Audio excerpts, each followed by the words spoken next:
Hi everyone, Nicholas Buffett is here from sunny Cyprus and welcome to today's tutorial. This is the first recording I'm doing on a theory paper. This is 2020-23 June paper 1-1. Now, I was saying I wasn't going to do theory papers, and the main reason is, it's just me answering the questions and you've got the mark sheets anyway. But then I thought, well, how about I extend it beyond just doing the paper and going over the topics which the questions are about. So this isn't me just solving the paper. This is going to be a long tutorial. This is me answering the papers, but before answering any of the questions, I'm going to be covering the material, the theory on that topic which the question is based on. So there's a lot of learning here, there's a lot of material here for you, and this is something that you guys have been asking for quite a long time. So I'm hoping this was a success, it's useful for you, and if that's the case, I'll be making more. And you know the drill. If you do like it, you do learn something new, make sure you like, make sure you subscribe, and make sure you're on your path for an A star. Okay, so let's begin with question number 1. A book has an ISBN number which is 330247204 capital X. We pay attention to that capital X there because that's a letter, the rest are numbers. You're supposed to tick the most appropriate data type for the ISBN. Now, what is an ISBN? It's an international standard book number. It's like the serial number that we have for devices or a model number for a device.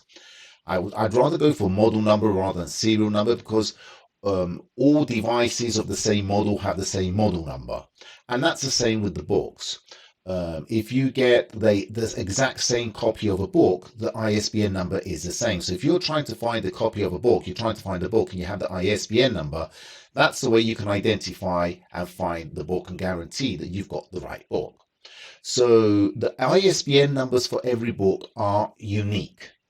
Okay, now it says here you've got the options numeric or integer, text, boolean, and date.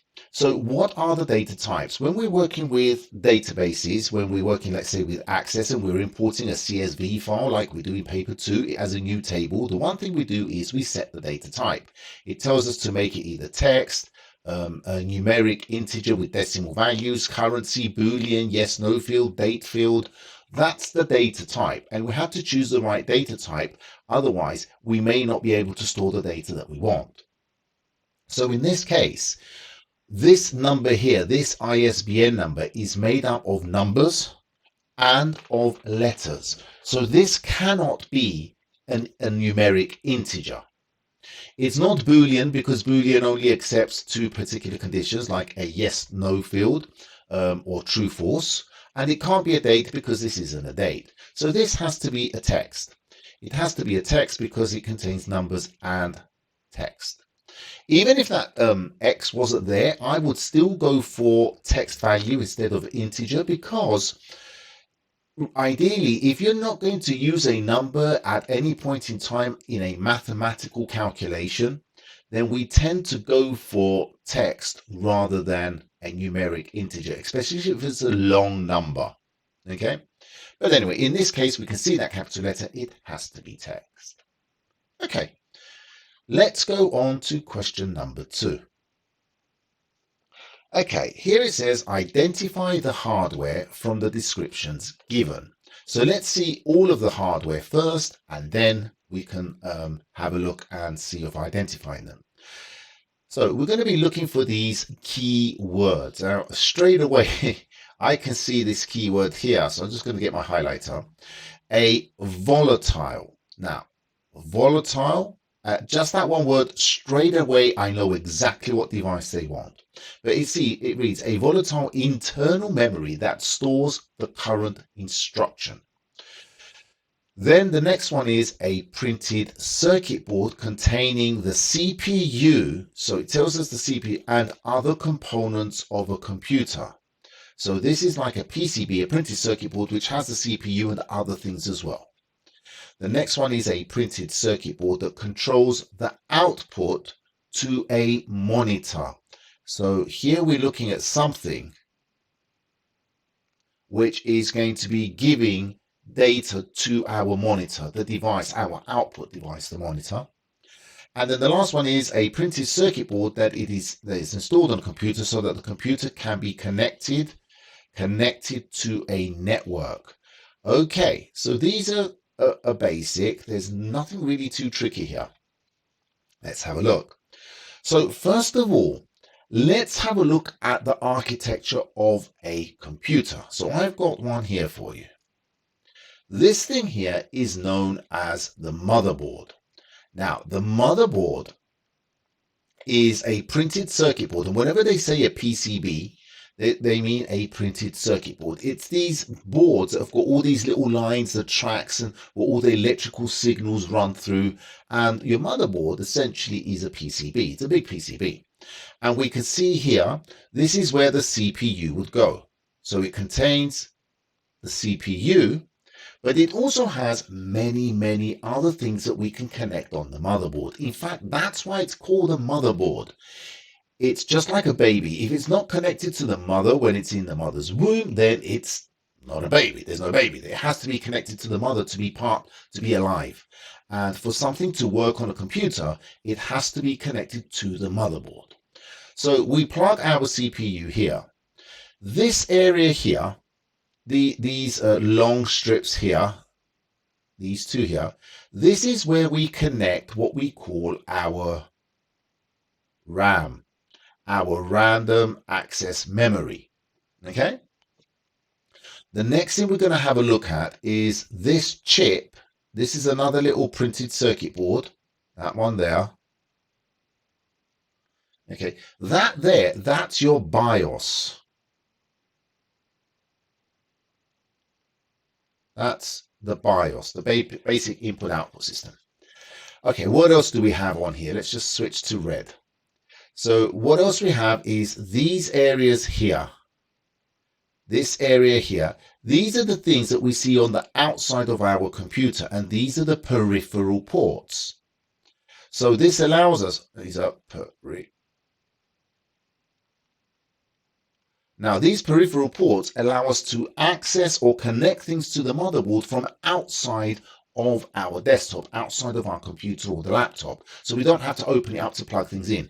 And we have things like, we can see here a HDMI port. We've got our Ethernet port for our network. We've got VGA cards here. We've got HDMI. We've got USB ports. Okay, we've got our audio and microphone jacks, other USB ports. So we've got a lot of things that we can connect to it. The next thing we're going to look at is this thing, this black connector here, this long black connector here. This is an accelerated graphics port. Okay, and on this AGP, on that AGP there, we connect a graphics card. Now, you're going to say, well, there's a VGA port here. This here is actually this one down here, that one there. That's known as a VGA port. And that's what we will connect our monitor to. And for you to be able to see things on your monitor, you have to connect it to the motherboard. And that motherboard has already installed on here what we call a graphics card. And that will be for basic graphics. If you want more advanced graphics, you need a better graphics card. And you would plug your graphics card inside this AGP port, and that will give you another peripheral where you can connect your device. Especially if you're a gamer, you want high graphics and high frames per second resolution rate, so you need a more advanced graphic card. So you plug that in the AGP port. But if you don't, you normally have a basic graphic card already installed on your motherboard, and that's where you can plug your monitor in. So we've discussed all the bits and bobs of the motherboard. Let's go and see what we can do with this question. So, volatile internal memory. Okay, well, we've already discussed, let's just make another blank one here, a new slide there. We've already discussed that we've got on our motherboard, we've got something called the RAM, but we've also got the BIOS. Now, both of these, which is ROM, both of these are classified as internal or internal or primary. I know the inking on PowerPoint is not that good. Primary memory. Okay, so this is the primary memory. And the type of primary memory that we normally have, this one you don't really need to know, but this is the first one is something like cache memory inside your CPU. So you've got what you call CPU cache memory. And this is really fast memory. It's a memory which is stored inside the CPU. But that's for knowledge. The other internal primary memory that we have is known as our RAM. And the other one is ROM. And then we've got secondary memory or secondary storage devices. And for secondary memory, this is where we have all of our storage devices like hard disk drive, solid state SSD drive. We've got you got CD, DVD. These are not that good. DVD. You've got memory cards, USB pen drives. So USB pen drive. I'm just going to put USB and pen drive or pen. Okay, don't just put USB because USB is the style of connector. It's not an actual device. So the secondary storage devices, this is where we normally store things. Now, RAM. What is RAM? What's it used for? Well, the RAM we said is plugged into this area here. Now, RAM itself is essentially known as a volatile. Oops.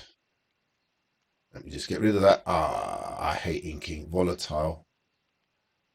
Okay, volatile memory, which basically means when you turn the computer off, everything on RAM vanishes. What is its purpose? Well, the purpose is basically to store temporary information or temp data. Now, the reason I'm writing this and not just saying this is because whatever I write on this PowerPoint, even if it's a big mess, I'm just going to share this with you anyway. So if it helps you out, then by all means, you can use it.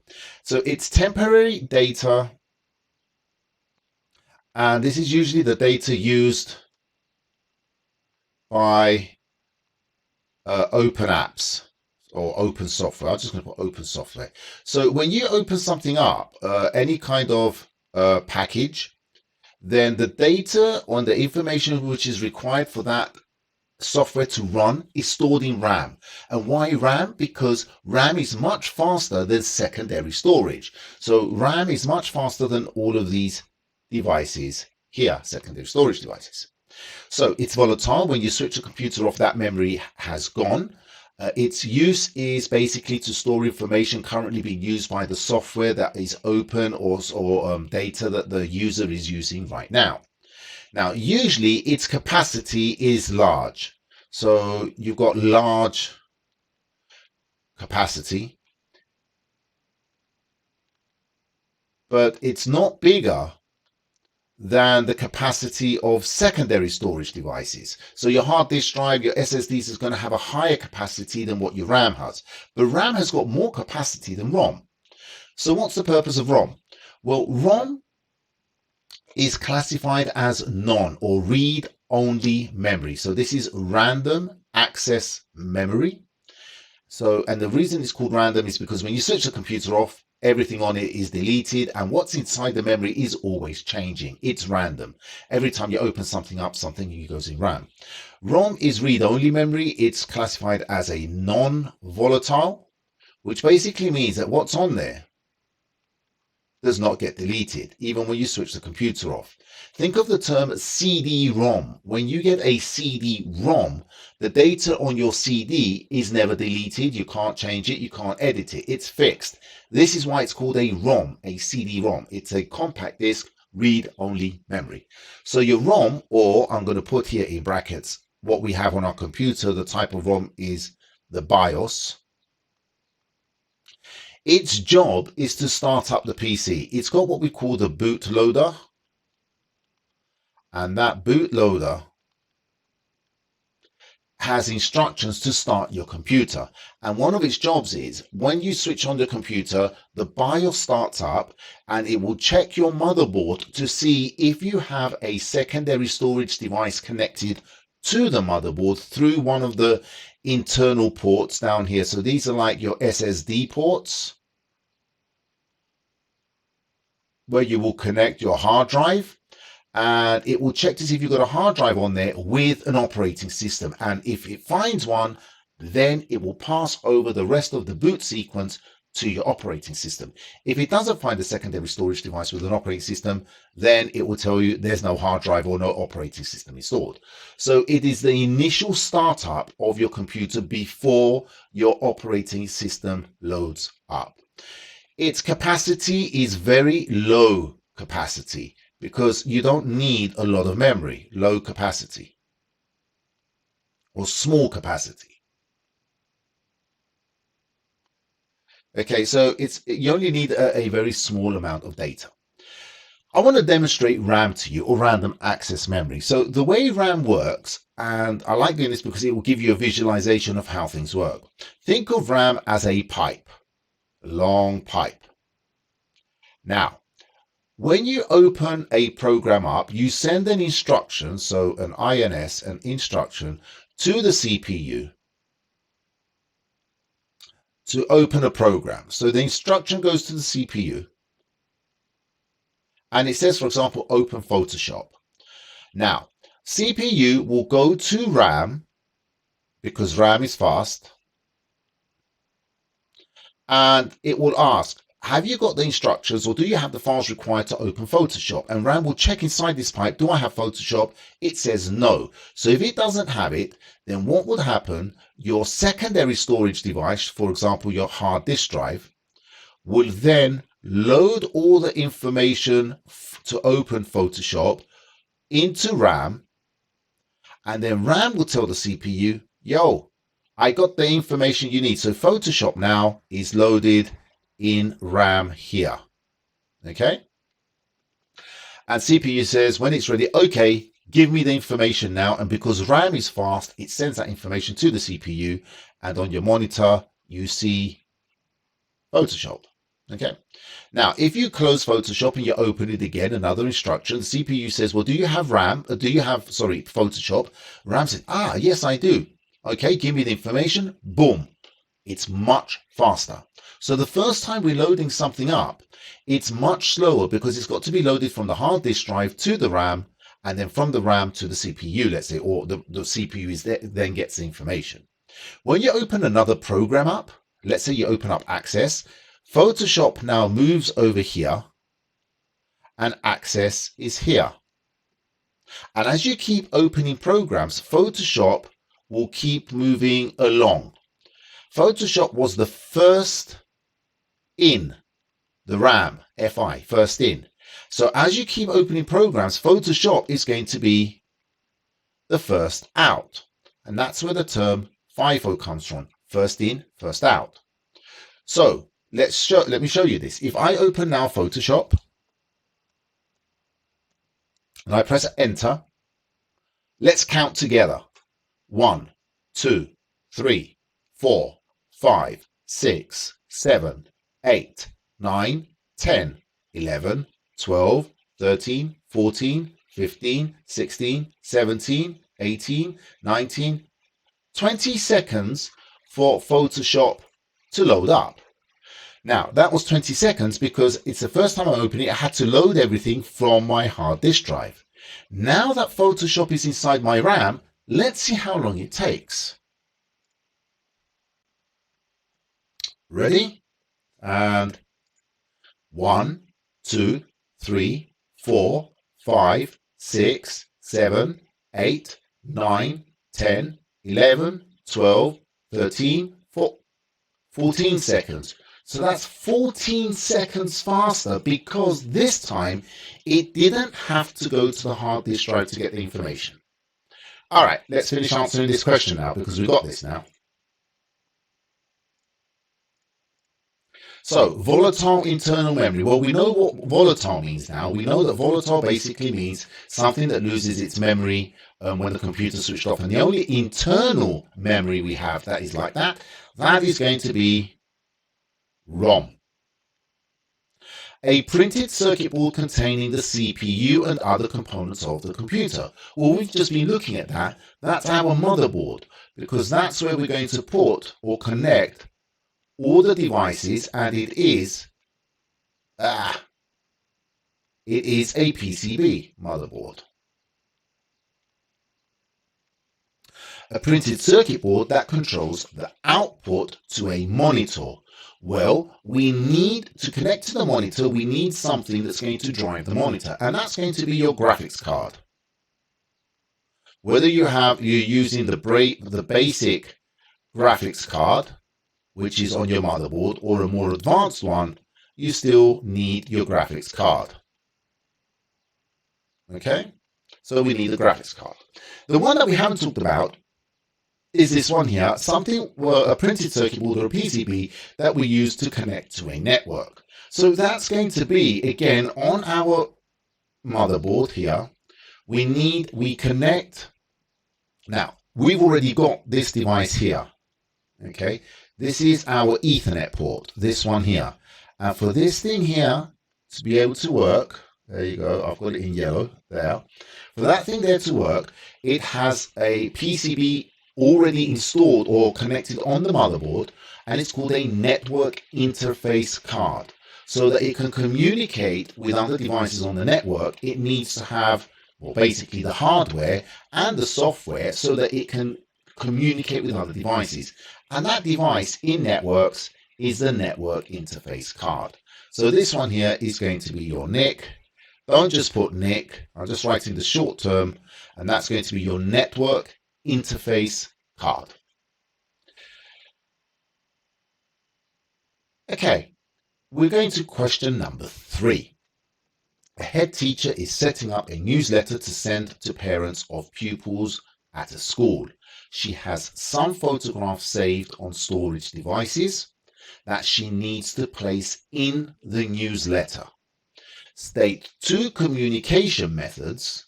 Okay, so let's just have a look. This is a nasty question. State 2 communication methods which the head teacher could use to upload the photographs onto the school network. Okay. So here it says the head teacher is getting used to parents.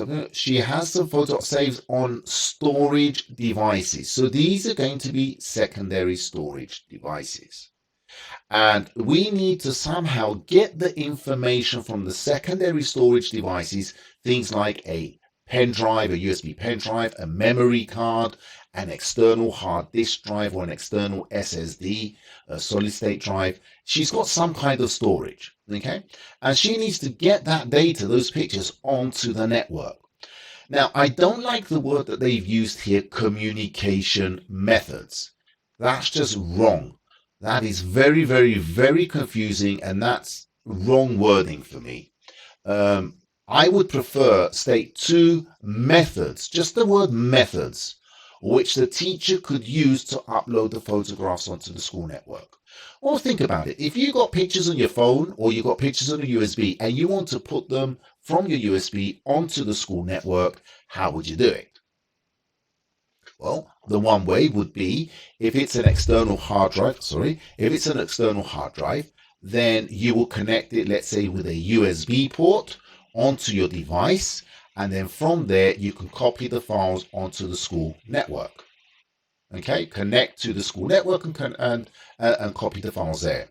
The other method will be you could have if the school network is, let's say, on a cloud computer, you could upload the files, so you can connect the files from your storage device and upload them to a cloud network. That would also work.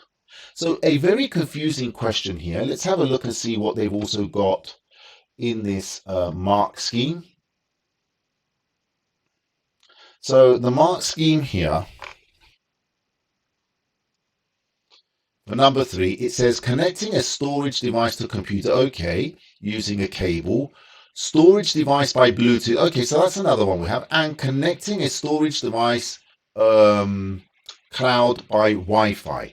So there you could use cloud, you could use Wi-Fi. Again, I don't like this question very much, but okay. What can you say? I think the word is a bit wrong. It says connecting a storage device slash cloud by Wi-Fi. Not many devices, connect directly. Storage devices don't really connect directly by Wi-Fi, do they? So yeah, if it's on a mobile phone, then fine.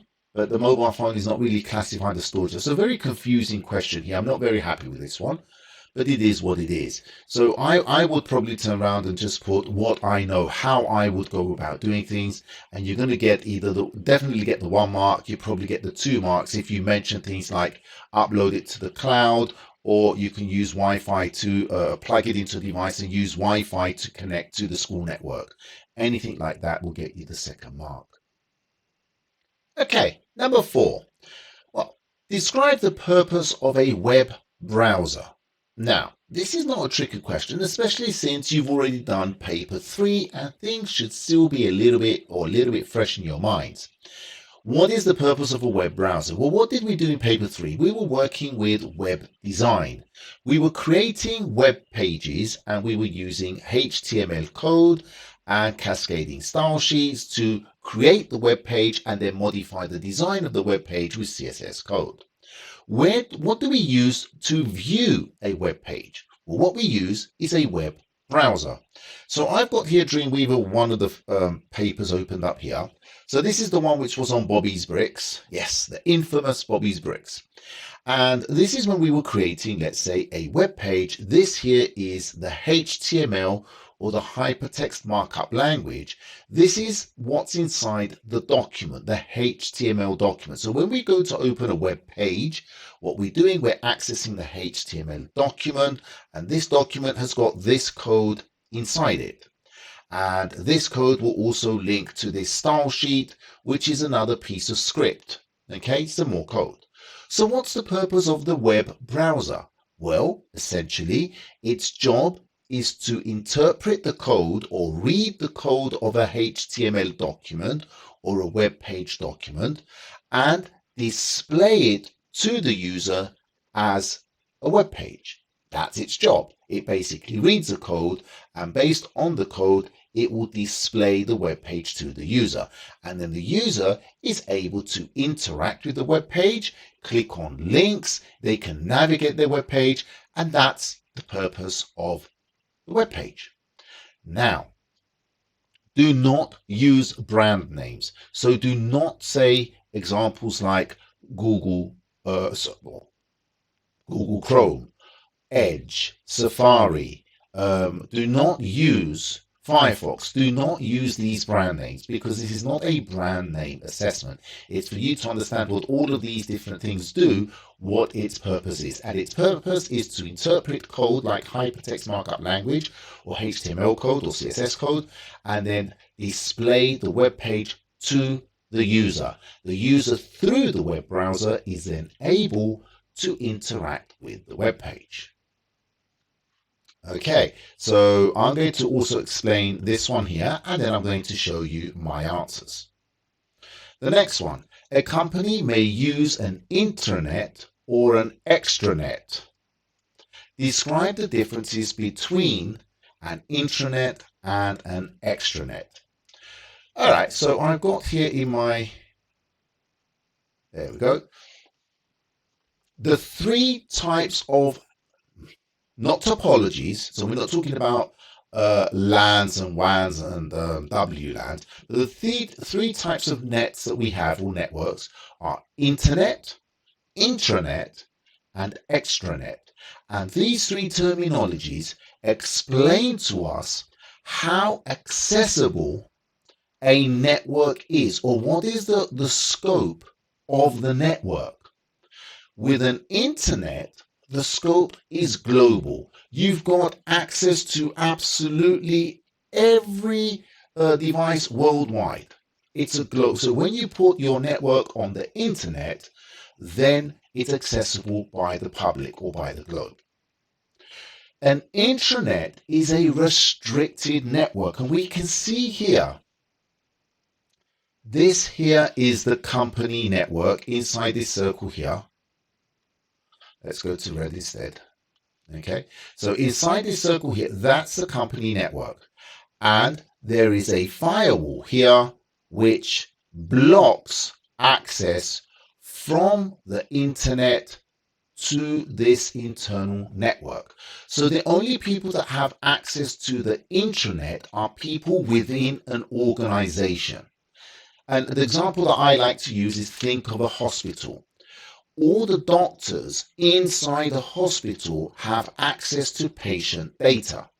Okay?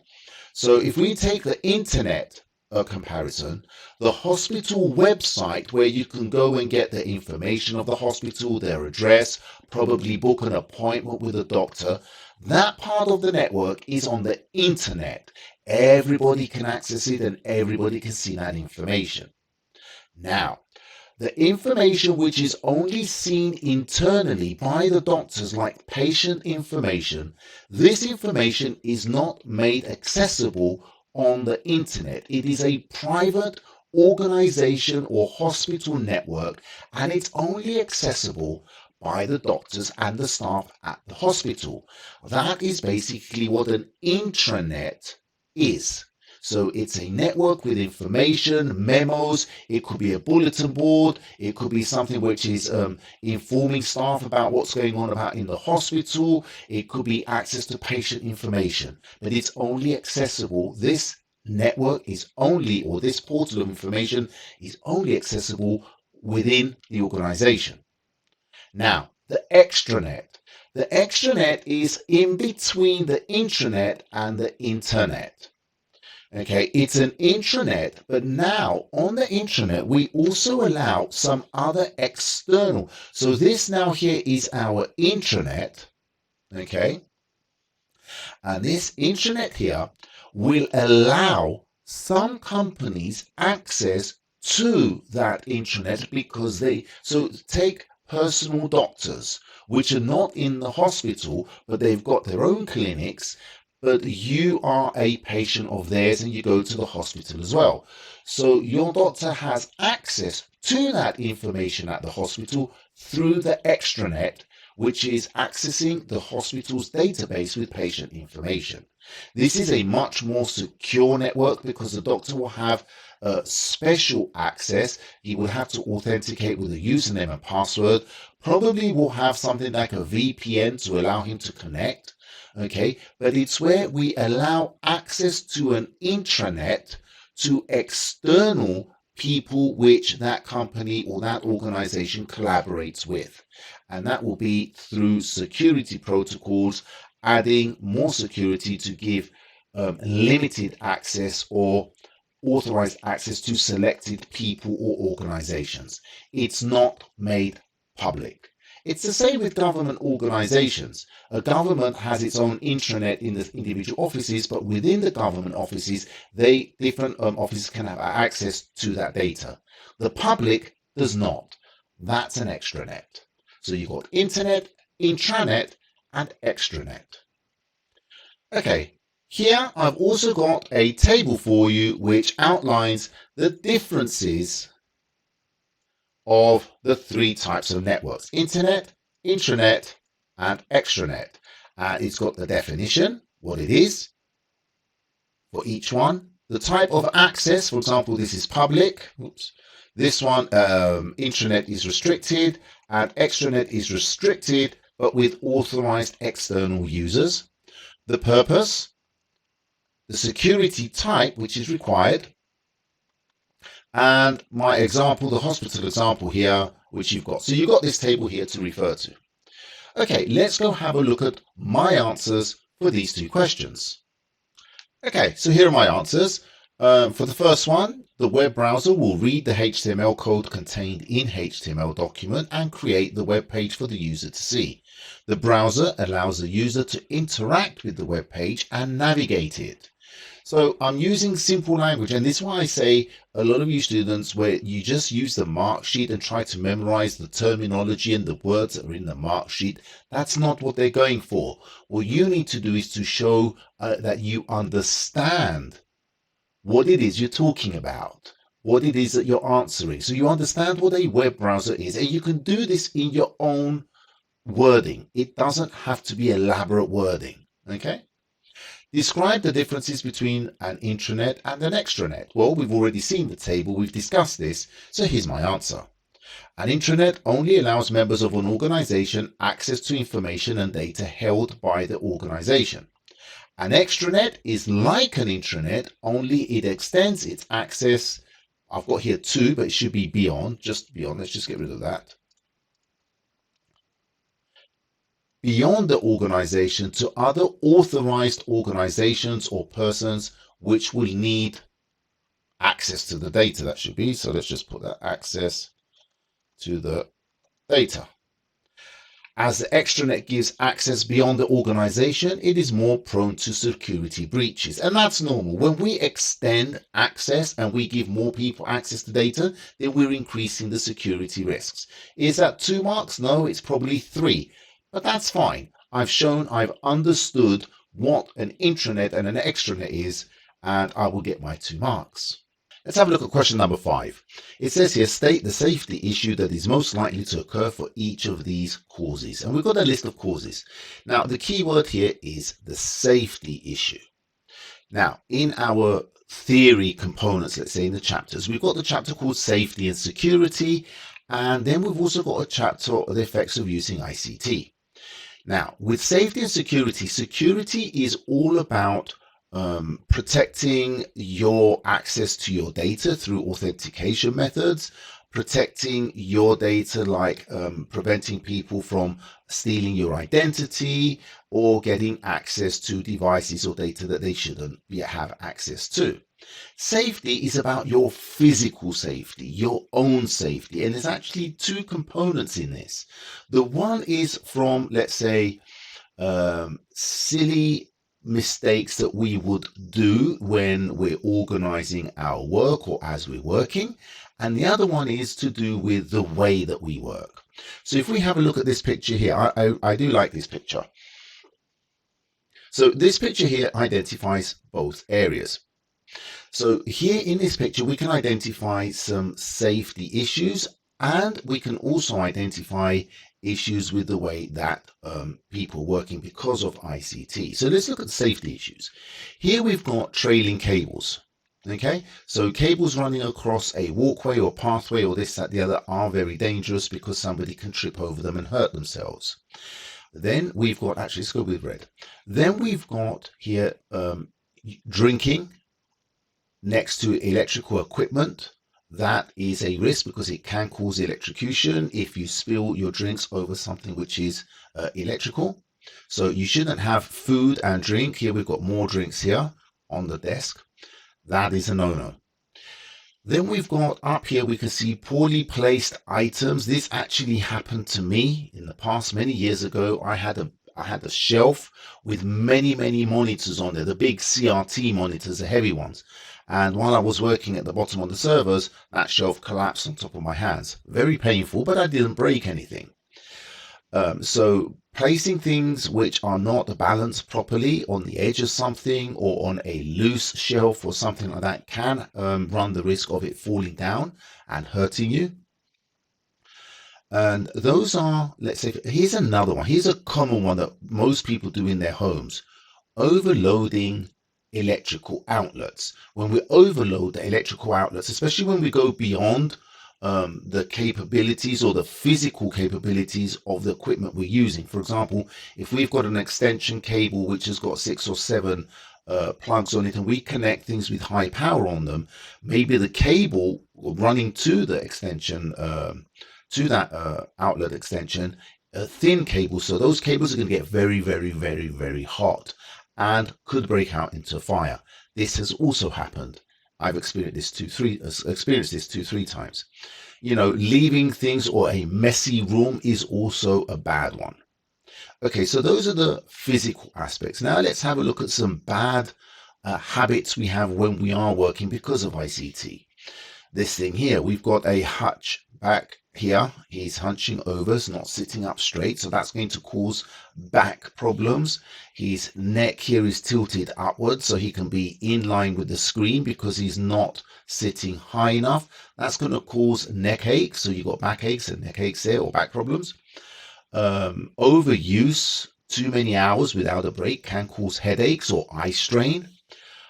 A lot of clicking on the mouse, or having your hands continuously on the keyboard and repeatedly typing non-stop, can cause repetitive strain injury. And you can try this exercise if you want. If you take your hands, put them in front of you, you're going to see that your hands naturally curve inwards. Okay, now with your keyboard, you turn your hands outwards. So already you're going against the natural line of your body, or the way your arms should be. Now, if you turn your hands outwards as much as you can, okay, and then lift your hands upwards, because you need to raise your hands up to get on the keyboard, and now try typing like this. You're going to feel a lot of strain here, and essentially that's what you're doing, and over a prolonged period of time you're going to cause problems to your hands and your wrists. It's called repetitive strain injury. So this picture has got a lot of information here. So if we have a look at the safety, we've got things like trailing cables, which we've got here. We want to avoid those, especially when they're going past a walkway. Many times people put their charger to their laptop or to their phone, and they run the cable across a pathway or a walkway, and somebody trips over it. It's probably happened to you at some point. Spillages of drinks on a device can cause electrocution, and with laptops it can actually cause a fire because you've got a lithium-ion battery in your laptop, and if that gets wet it can break out into fire. But usually with drink spillages or having drinks nearby is going to result with electrocution. Overloading extension cables or power outlets. Well, here's the problem. If this extension cable here is rated at 13 amps, and we plug something in which is 5 amps, and then 3 amps, you're right on the limit on 13 amps. But let's say you connect something which is 5 amps, you've got a total of 15 amps instead of 13. That's probably going to blow a fuse, or if this cable here is not rated for 15 amps, and it's only rated up to a maximum of 13, then that means that cable is going to start getting very, very, very hot and could result in a fire. Here's another example of overloading power outlets. So you really don't want to do this. It's very, very dangerous. And another reason why you may end up having a fire or a fire cause is overheating of devices. So if you don't keep things like cooling fans clean, keep your desktop computers, the system unit, you don't keep that clean from dust, and allow the ventilation of the air to circulate, have enough space around the device so the air can flow in and flow out, it could cause it to overheat, and your power supply could catch fire. And yes, that has happened to me once in a lab. The other part that we have is essentially the effects of using ICT. And this is what we discussed about the way that we work. So repetitive strain injury is one of them. So when we're repeating the same thing again and again and again and again and again, we're straining those tendons, straining those muscles. And essentially, even your eyes, when you're focused on something for too long, that's like keeping your arms straight and just holding them there. After a while, your arms are going to be in pain. Well, that's what happens to your eyes. When you're focusing for too long on the same distance, then your eyes are going to strain and you're going to end up with headaches at night. So if you are having headaches at night, especially when you're trying to sleep, that's probably the reason why. RSI, so that's repetitive strain. Neck and back pains, we said that's from bad posture.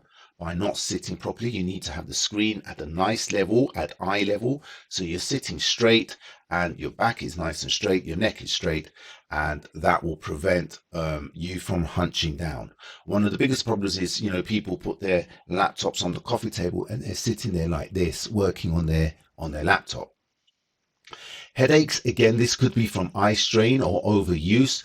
Turn things like your blue filter on your screen on, or get glasses if you wear glasses. I have mine here. I have my other glasses. Where are they? Here they are. These ones here have got a blue filter on for blue light. I don't wear these when I'm doing the tutorials because the green screen and this blue, it kind of causes some like weird effects with this. Eye strain, again, that's when you're focused too long on the same distance. And again, that's like holding your arms up and not putting them down. All of these have a solution. So for RSI, you're looking at taking breaks, getting an ergonomic mouse or an ergonomic keyboard so that the keyboard is in the natural position of your hands and it's not a straight one that you like this. Personally, I don't like them. An ergonomic mouse is more adjusted to the shape of your hand. Use a wrist pad and a keypad so your arms and your hands are not up like this. The wrist pad is going to raise your wrist so you're straight with the level of the keyboard or the mouse. Headaches and eye strain, take breaks, regular breaks. There's a rule called the 20-20 rule. For every 20 minutes of work, you stand up, you look at the distance 20 meters away, so your eyes focus on a long distance, and you do that for 20 seconds. I also add to that, look away for 20 seconds, but at the same time do 20-minute stretches, during those 20 seconds when you're looking 20 meters away, do some stretches, some neck movements, just a bit of exercise, some movement, and then continue for another 20 seconds. I need to take myself up on that advice as well, because I'm normally sitting here during exam period for hours on end. Okay, so I've got a table for you here, which has got the different health issues or health problems. These are not safety issues, these are health issues. So safety is about protecting yourself from an accident or something like that waiting to happen. So this is everything I've explained. Let's go look at our question. So here for spilling drinks, we're looking at electrocution.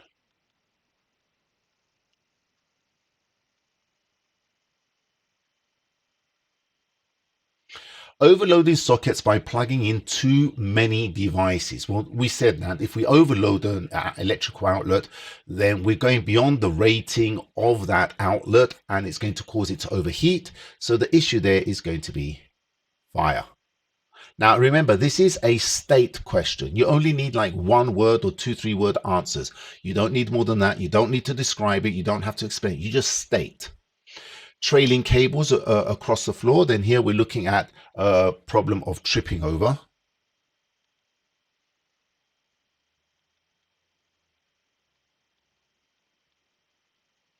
Okay, and placing a laser printer at the edge of a table. Well, that's exactly like the picture we've got here, isn't it? We can see this printer is on a very unsecure shelf. So if you were to put it on the edge of a table, then you've probably got the same thing. You know, it's got 2 lines here, and the reason it's got 2 lines is because you need a little bit more to explain it. So the chances are it could fall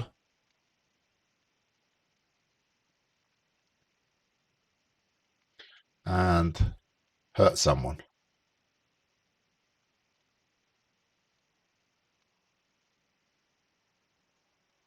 Okay.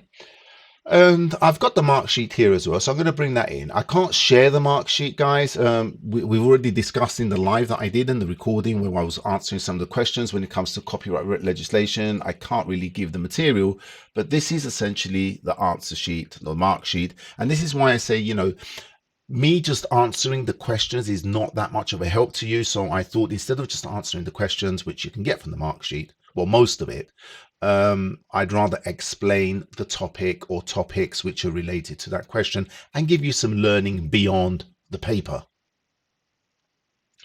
Okay, that's question number 5. Okay, number 6. A student has set up a password for his laptop computer. The password he has chosen is, wow, that is a really long, complicated password. I have trouble reading it, let alone trying to memorize it. Discuss the benefits and drawbacks of using this password. So here we've got, this is a password for a laptop computer. Okay, and we need to discuss the benefits and drawbacks of using this password. So we need to identify what's the good and the bad of using such a password. Well, this, I mean, the fancy wording and the scenarios really don't mean much because at the end of the day, we're talking about passwords. And there's certain things that we know about passwords. And what are they? A password has to have, well, for it to be a secure password, so I'm just going to write this down like this. So this isn't my answer, by the way. I'm going to show you my answer in a second. But just to use this area here to identify what we mean about passwords. A password should be secure. So here's one word. It should be a secure password. To make a password secure, it must be at least 8 characters long. So no less than 8 characters. It must use small letters, capital letters. It must use numbers. It must use special characters.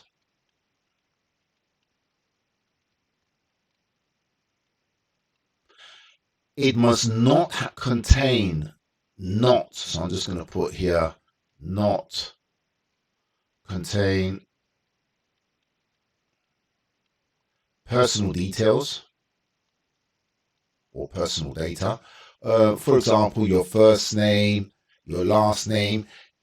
Grandparents would use things like their grandchildren's or their children's birthdays. You don't want any of that, and you don't want to have any kind of number sequence.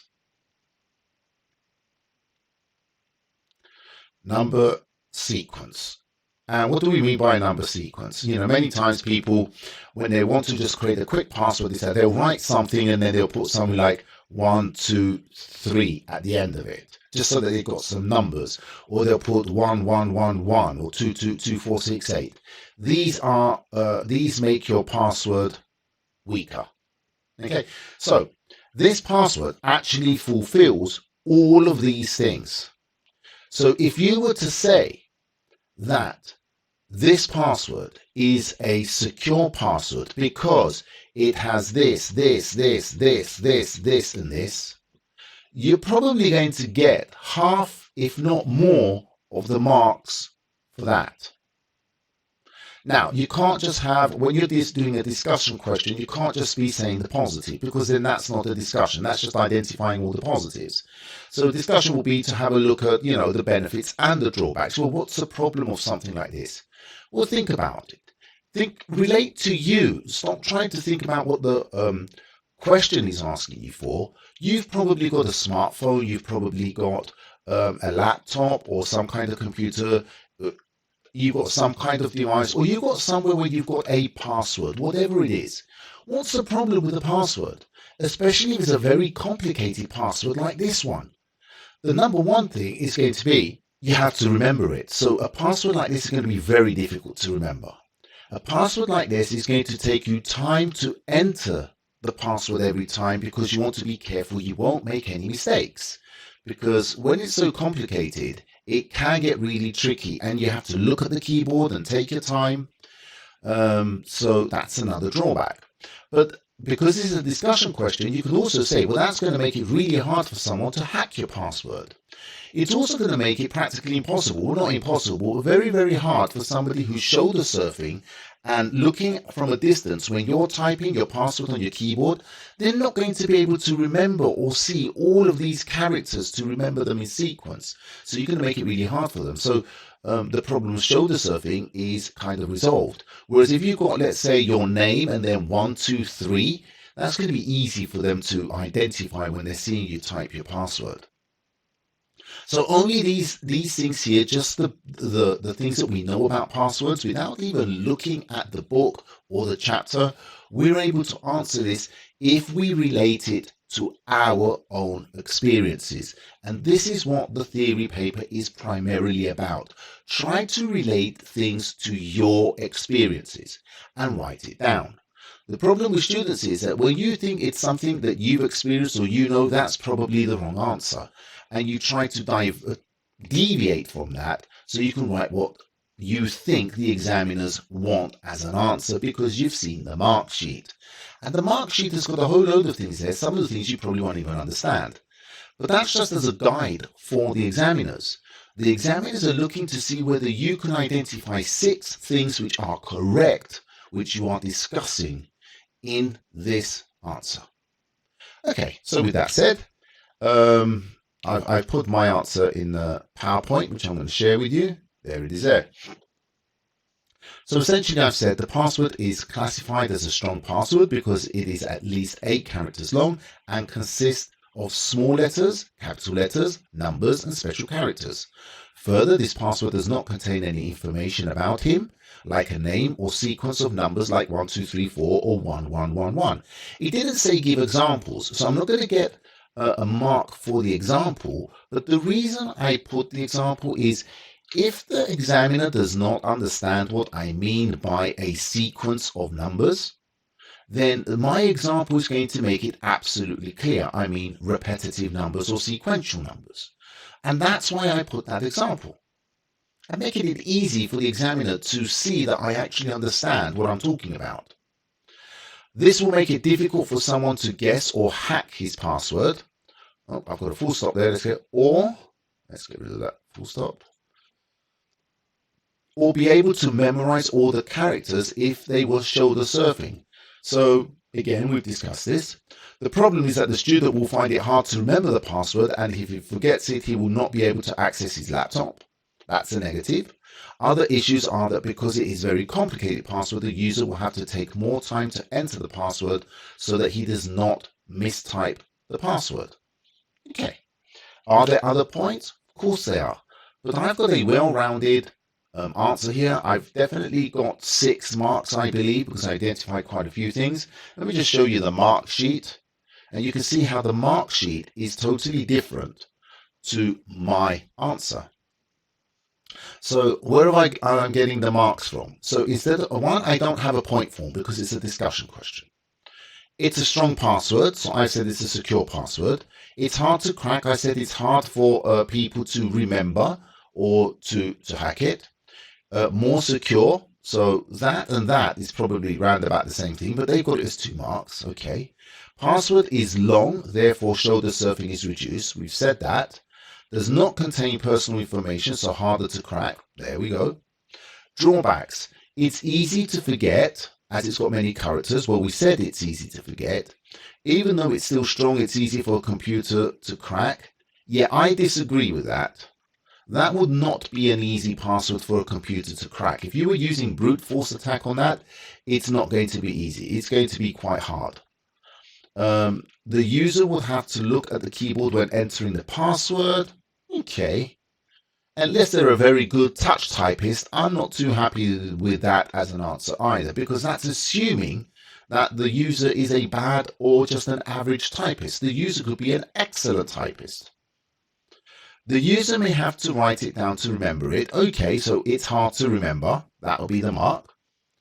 Letters and numbers could be confused, like 1s and I's, 2s and Z's. Again, this answer I don't agree with because it's about the student using the password. Let's have a look at the question of using this password. So if it's your password, you know whether you put an I or an L or something like that. So yeah. It's long, complex, could be mistyped. So we've put that there as well. So we've got at least 6 marks with a plain answer there. So full marks on that. Okay, let's go to question 6b. The student could have protected his laptop computer by using 2-factor authentication or 2FA. This could have combined his password with a biometric method. State 2 examples of biometric methods he could use. Now, biometric methods essentially are methods where we can authenticate ourselves, prove we are who we are from our physical traits or physical properties. Physical properties like face recognition. Some people have got face recognition, so when they want to unlock their phone, the phone will open the camera, scan their face, and if it's them, it will unlock. You've got fingerprint recognition, where it will scan your fingerprint and identify you. Things like retina scan also is good. You've got palm scanners, when you put your palm on the screen and it will scan your palm. Now, when you're going to be using or identifying some biometric methods or any methods for any question, you have to make sure you relate it to the scenario. Now, in this scenario, you're looking at a student and his laptop. So he's not going to have a palm scanner, is he? That's not something he's probably going to have on his laptop. So usually here, the ones that we're going to be looking for is going to be something like face recognition.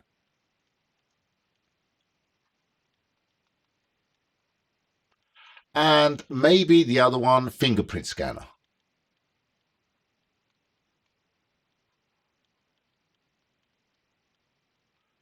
Now, you could do retina scan as well because that uses your camera.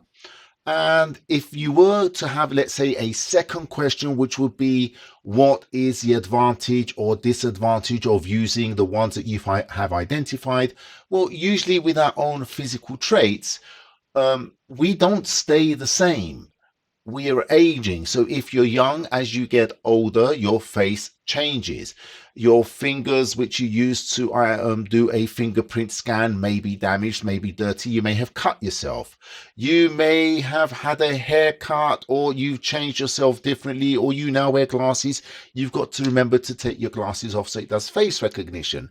If you were out partying the night before, then your eyes are going to be bloodshot red and your retina scan isn't going to work. So you can think of all the things that you would normally just think about your own experiences that will prevent you from identifying yourself from some of these biometric measures or authentication methods.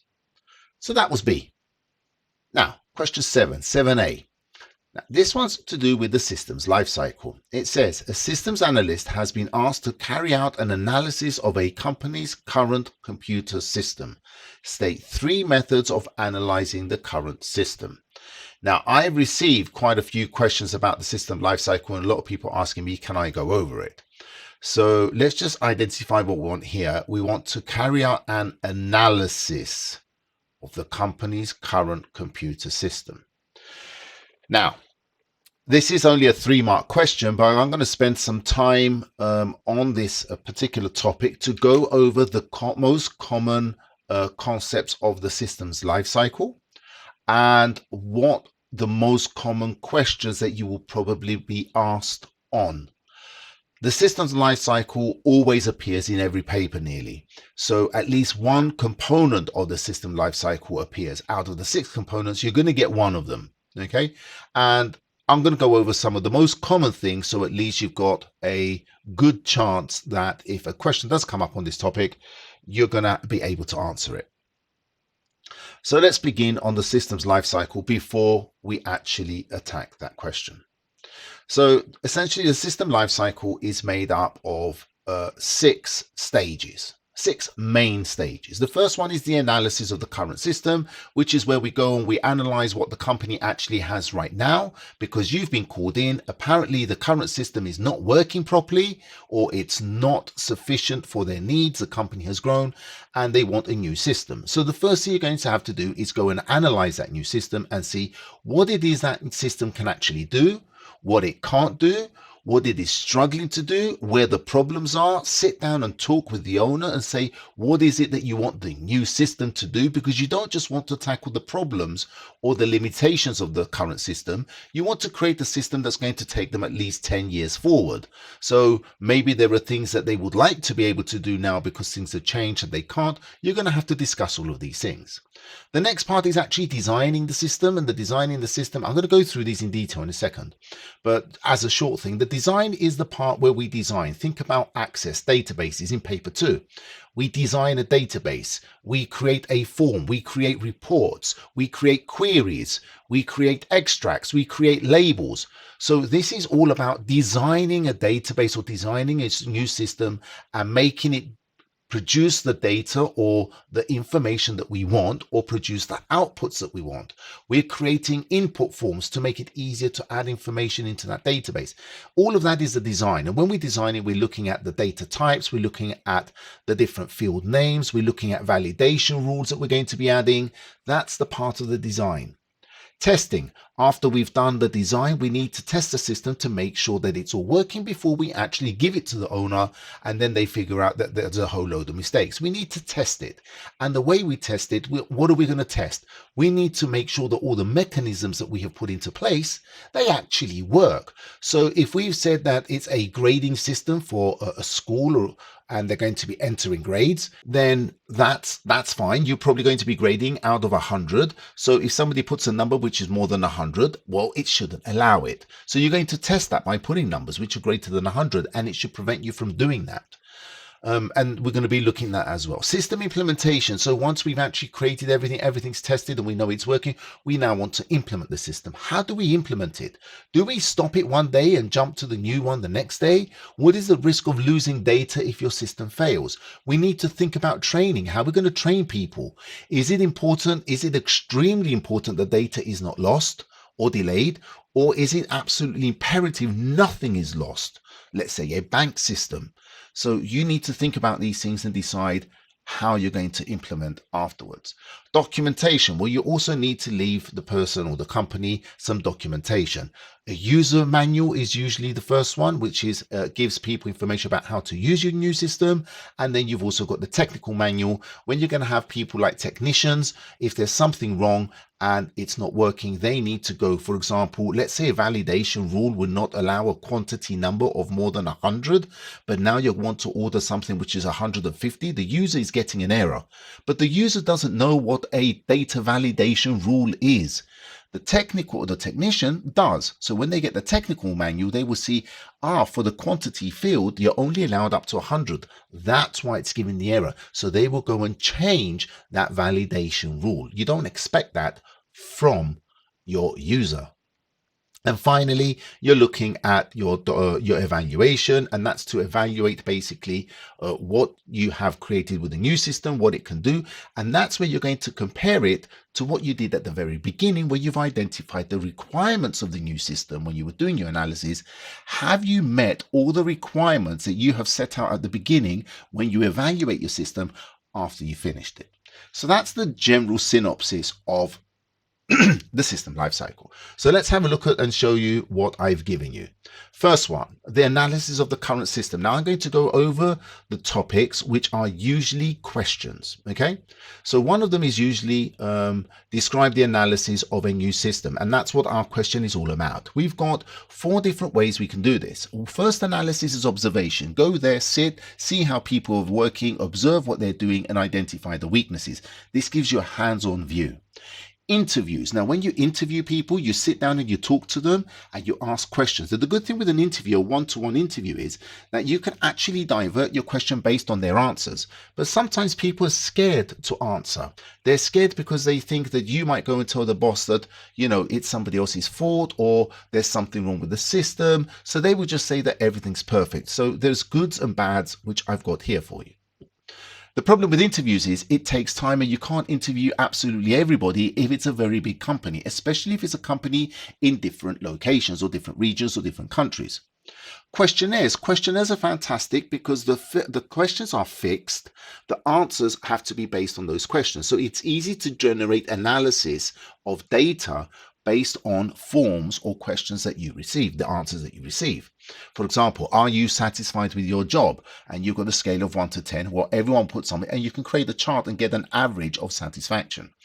The good thing is with questionnaires, you can send them out and get loads and loads and hundreds and thousands of responses without you doing anything.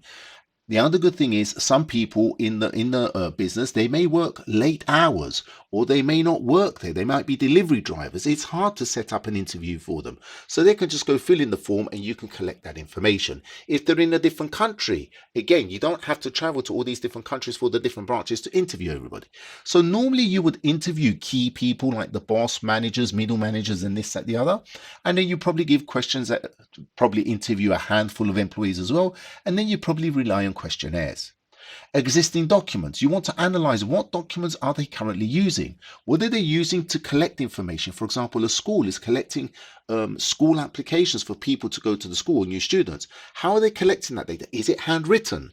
Well, how do they enter that handwritten information into the current system? What kind of output documentation are they producing? Are they producing receipts of payment? Are they producing reports? Are they producing, let's say, attendance cards?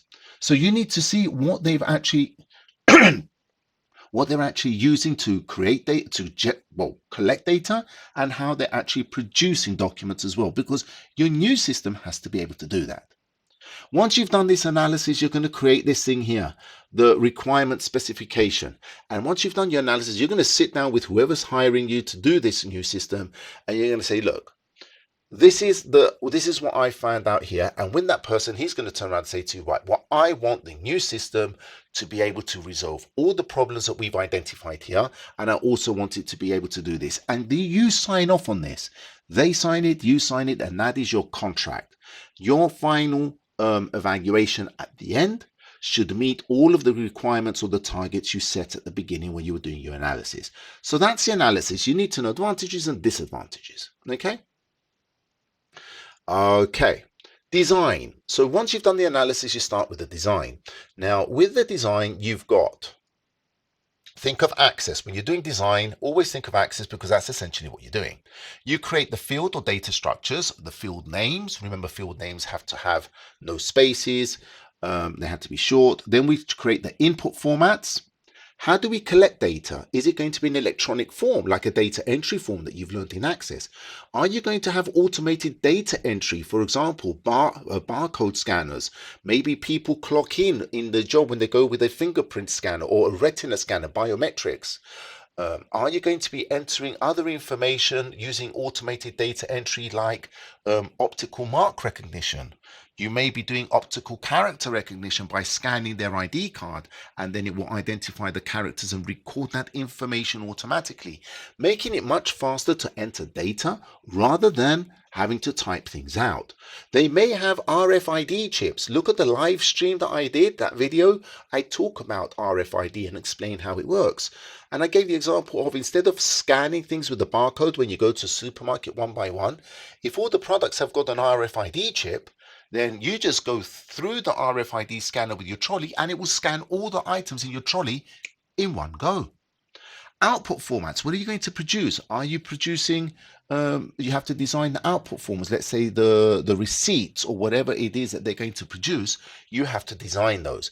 And finally, you have to also design your validation rules. Your validation rules are there to try and prevent mistakes when they're being typed in. For example, the date format. If you're typing a telephone number, a length check, if the telephone number has to be eight numbers long, then if you accidentally put 7 numbers for a telephone or 9 numbers or more, then it will prevent you. That's what the length check is about. That's the length check. The type check. If you're typing something and it's supposed to be an L and you put a 1 instead, and it shouldn't have, let's say, numerical values, or it should be numerical values only, and you put an O instead of a 0, it will warn you. That will be a type check. A format check. This is also good when you're doing dates. Do you want day, month, year, or month, day, year? If you're doing a serial number and the serial number begins with a character like A and then 4 numbers, 3, 7, 1, 6, then that format should be 1 character and 4 integers. Okay, that will be the format. And if it's not like that, then it will flag it for you. An input mask. You may put a mask, a string of characters that indicates the format, and that's basically what I described now. You will put, for example, a character, which is, let's say, an A, and then 4 numbers. So an input mask, I think it will be a letter A, and then the numbers could be 9999. That's basically a mask. Okay, so that way it will only allow an entry with 1 character and 4 numbers afterwards. A presence check. Are you going to allow them to leave a field blank? If a field cannot be blank, for example, serial number, then it won't allow you to enter it unless you put the serial number. There you go. So that's the design. These are the things that we do for a design. And that's another type of question. Testing. So once we've done the design, we want to test. Once we've designed everything, we've done the analysis, we've designed it, we now want to test. What is it that we're going to be testing? Well, we've said already in the design, we think about things like validation routines. We want to test and see if these validation routines work. Let's say we have they're going to be writing scores for grades. A grade can be between 0 and 100. So with ranges, or it could be a date, for example. With ranges, you can turn around and say that normal data, test it, put the number 34. That should be allowed. If you put the number 93, that should be allowed. Okay, that's known as normal data. Extreme data is when you go to the extreme values, the smallest and the largest you can put. So you put 0 and 100 are your extreme values. What should happen?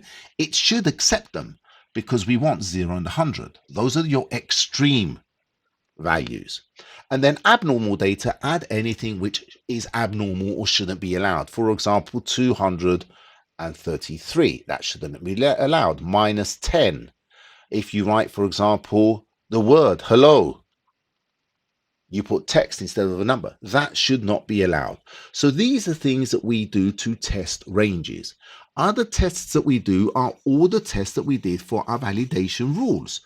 And this is a sample test plan table. The student number should be a number type, it said. So if we put the words any number, then we expect an error, we get an error. The first name should be text. Here it says enter 1369 into the student number field. Well, the student number field, it should be a number. It is a number, so it should pass the text. And it did. It should be accepted. It was accepted, the actual result, no remedial action. Enter 7 into the score. And so you get the idea. This is what a test plan looks like. You should be able to complete one. You may be given something like this and you have to complete a test plan. All right, the system lifecycle, the implementation. Now, I had the PowerPoint on this, so I put all the slides for the implementation. How we implement depends on how big the company is, how many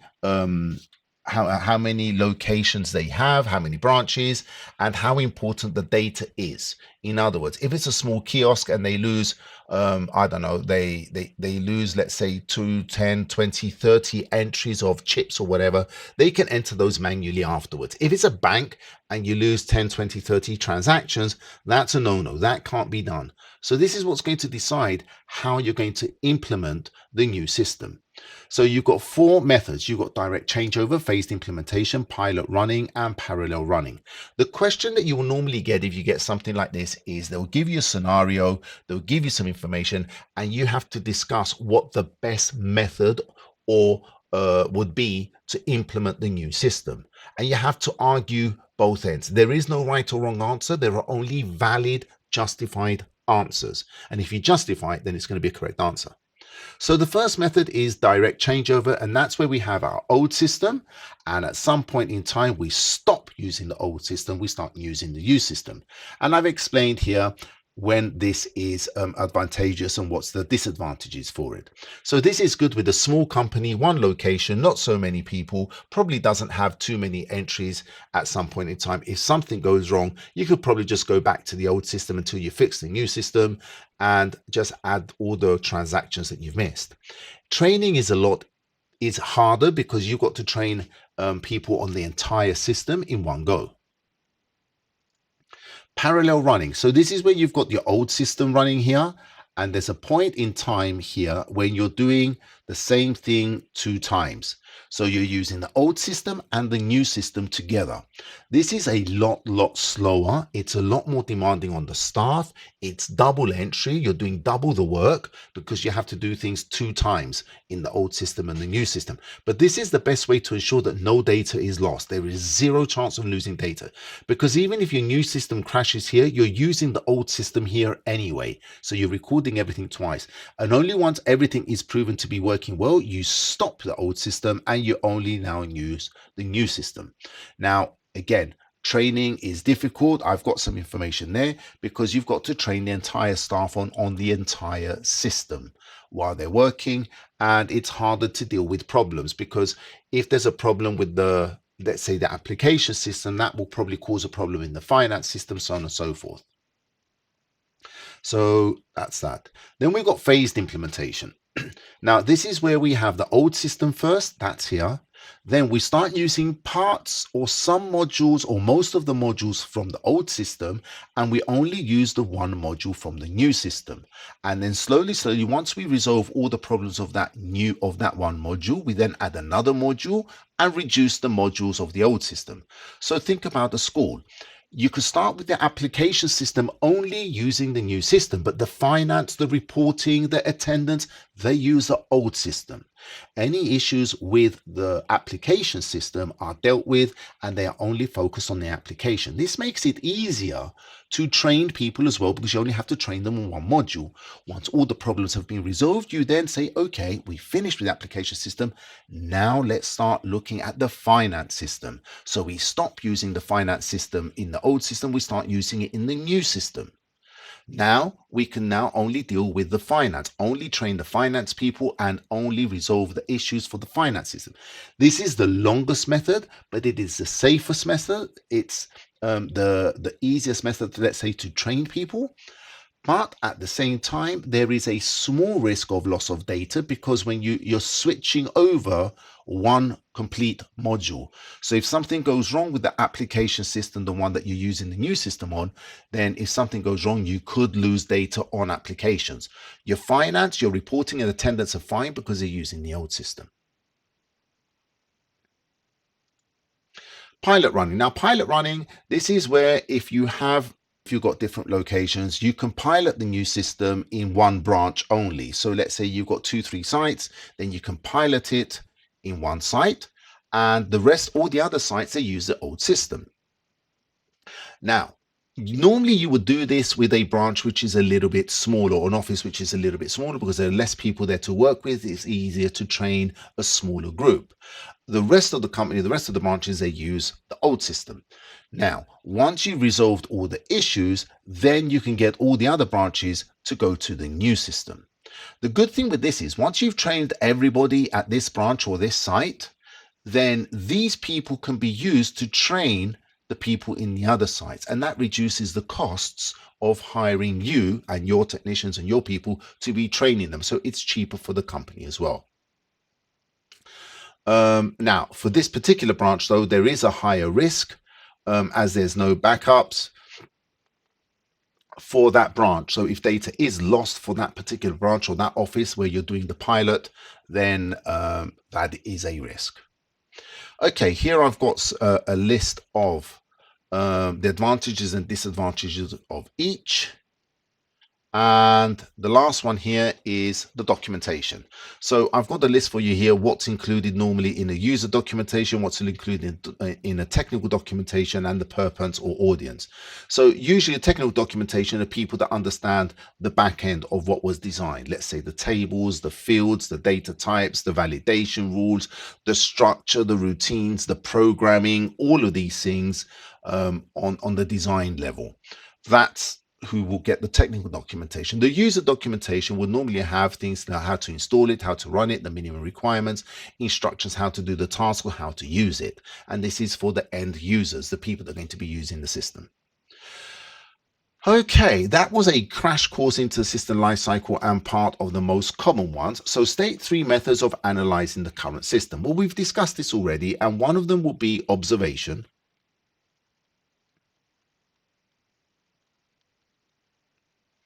The other one could be interviews.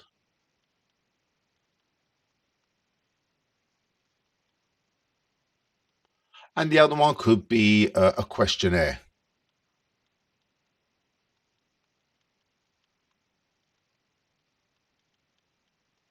Now, I know I went through a lot of material there for a 3-mark question, but as I said, I wanted to go over a quick run through of that chapter, the system lifecycle. Because there's always going to be a question. I don't know if there's another one in this paper, but there's always going to be a question on the system lifecycle. Okay, the systems analyst is working with a team to create some new software. The software documentation will be stored on the cloud. Now, can you see here, this is to do with the software documentation, but if you read the question carefully, it's saying it's going to be stored on the cloud. Describe how the team can use the cloud to share. Okay, it says here to share the documentation. So how they can use it to share the documentation. So although this is to do with the system lifecycle, the answer has nothing to do with the system lifecycle. It's got nothing to do with the actual user or the technical documentation. It's talking about the team, the systems analyst team, and they're creating the documentation. So you've got different people working on this documentation. The people which are working on the applications module are writing their documentation. The people working on the finance module, they're writing their documentation. They want this all to be in one document. So how are they going to use the cloud to share this documentation? Well, the idea is that they're going to be able to upload it, first of all, and they're going to upload it to the cloud. From there, they're going to give access to the different members, or to the different members which are going to be contributing to this document. They're going to be able to sign in and access that information, and they're going to be able to update that documentation. When they're updating things, the updated version is seen by everybody. The document is synchronized for everybody in near real time, and let's say the project manager or whatever, you can actually see who has edited what. Now, the other good thing is, because this is going to be a cloud document and people are going to be using it and it's syncing on many, many devices, you've got many copies of this document. So it's really hard to lose that document. So these are the advantages, and this is what we're going to describe how the team can actually use it. We're not looking at the advantages of this, we're looking at how the team can use this cloud to share the documentation. And here's my answer for 7B. So I'm saying here the documentation will be uploaded to the cloud and access to the document will be given to the team. All the team members will be able to access the documentation and will be able to contribute to and edit the document. So essentially everyone can access it, everyone can contribute, and everyone can edit. All the changes made will be seen by all the team members as the document is synced automatically. So they will know, they will know, not now. They will know what has been added or changed, and this prevents data duplication. So it may be, if you don't have something which is synced, somebody might be working on one part of the documentation, another person in the same team will be working on the same part of that documentation. So both people working on the same thing, duplicating that data and just wasting time and effort. But because it's synced, essentially, if somebody goes to add something, say, oh, this person has already done that part, I can focus on the next part. Okay, the team manager will also be able to see all the changes being made and who made what changes, so that she will be able to see everyone's contribution. And this is important because if you feel that there's something wrong or there's something that is not understood, the team manager will be able to know who added that and will be able to question them. Can you please clarify this point, or can you explain this a bit better? So instead of just trying to guess who's contributed what and everyone being quiet, because it's a shared document and they have to sign in, which is something else you could put in, that they have to sign in, they would know who's actually put what. So here's the mark sheet for 7A and 7B. Okay. So yeah, there you go.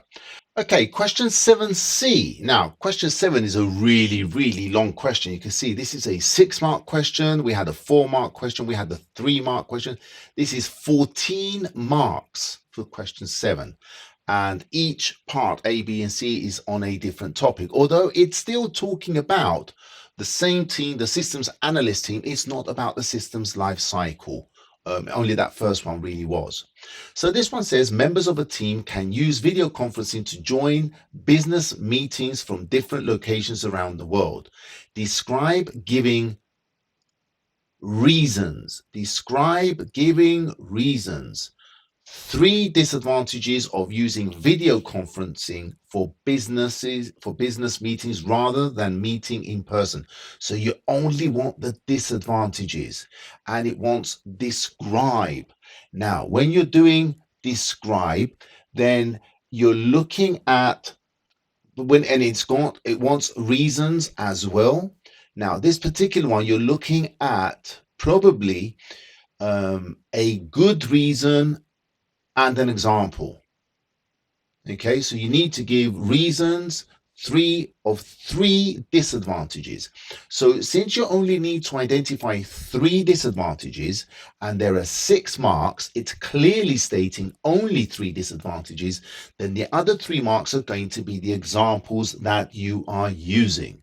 So you need to identify 3 disadvantages and give the reasoning behind each disadvantage for the full marks. Now, in the live stream that I did for preparing for the theory, I went over the different types of conferencing, video conferencing, web conferencing, and the other ones. I'm going to show you where that is now. So that's the thumbnail, okay? And it's this one here, Theory Revision, ICT, IGCSE 04170983. Okay, now in this video, if you open the description, you look at question number 9. This is to do with web conference, video conference, webcast, and webinar.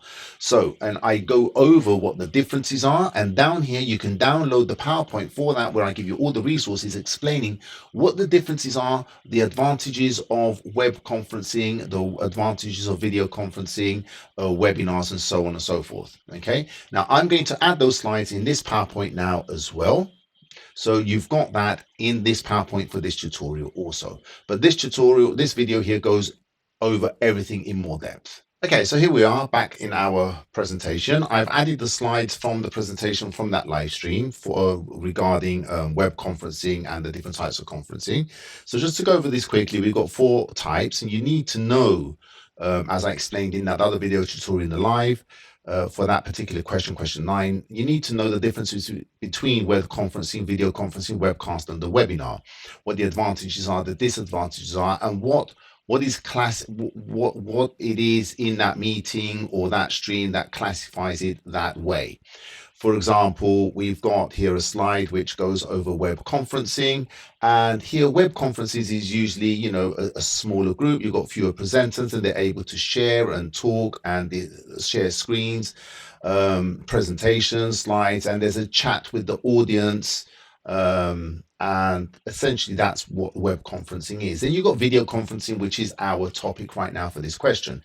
And you can see here with video conferencing, the point is it's so that a meeting can be held. Usually for video conference to happen and it's required, it means that people are in different locations. It's hard for them to travel to meet up. And you normally have to try and make it as simulate it as much as possible as a real in-person meeting. You've got big screens, more expensive cameras. They've got normally directional microphones that identify the speaker, so the camera moves towards the speaker to show that person. You've got microphones in the middle of the tables. You've got control units or tablets on the desk so you can manage the meeting. It also takes a little bit more skill and a little bit more training to be able to run a video conference, because you need to use some software to do this. It's more expensive and it's largely dependent on the internet, the bandwidth of every site. So if the speeds, the bandwidth, or the stability of the connection, even at one of the locations, is not that good, it could affect the whole conference meeting, because things like sharing files or sharing screen is going to be much slower or not possible. Lip syncing or the video feed may be jittery and people are sitting there waiting, wasting time. Time zones cause a problem because they're in different locations sometimes and they may not be able to join, or they will join late. You lose that personal touch when you're talking to someone in person. That's also another issue. So you've got all of these issues, but you've also got all the advantages as well. You need to know all of those. So anyway, here I talk about webcasting, which is basically a one-way thing, like a live stream, like I did. And then you've got a webinar, which is more designed for training purposes, and it's like training or teachers giving lessons. So I've got that information there. You can watch that tutorial if you want to learn more about those. And here I've got the table for the comparison of each type of conferencing, webcast, webinar, video, and all of that. What it's used for, the scope, the target, so on and so forth. So you've got all this information here in the PowerPoint, just so you can expand your scope on this question. So for this question C, this is my answer based on everything that I've discussed just now with you. So I've said video conferencing is primarily used to hold meetings in real time where all parties can attend and share their video and audio stream with others. So that's basically me showing that I understand what a video conference is. You don't have to put that in, but it just shows a little bit more confidence in me to show the examiner, look, I know what a video conference is. And straight away, the examiner will start, thinking of you in a positive light. It also helps me build up my answer. It helps my thinking. So this, however, requires specialist equipment like large screens, cameras, and microphones, which can be expensive to purchase and difficult to set up.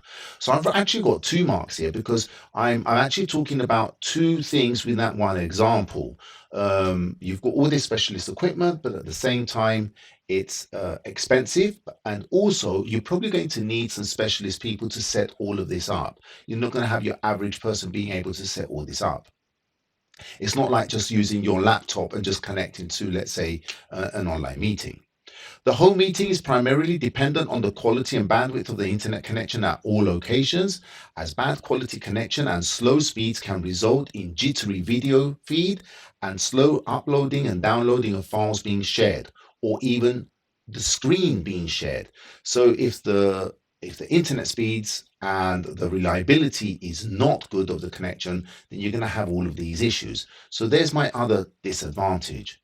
As video conferences are usually held when the different parties involved are not in the same location, there could be issues with the different time zones, making it difficult for some to join or will join late. So again, video conferencing is only there. If you've got everyone in the same company, the same building, there's no point having a video conference.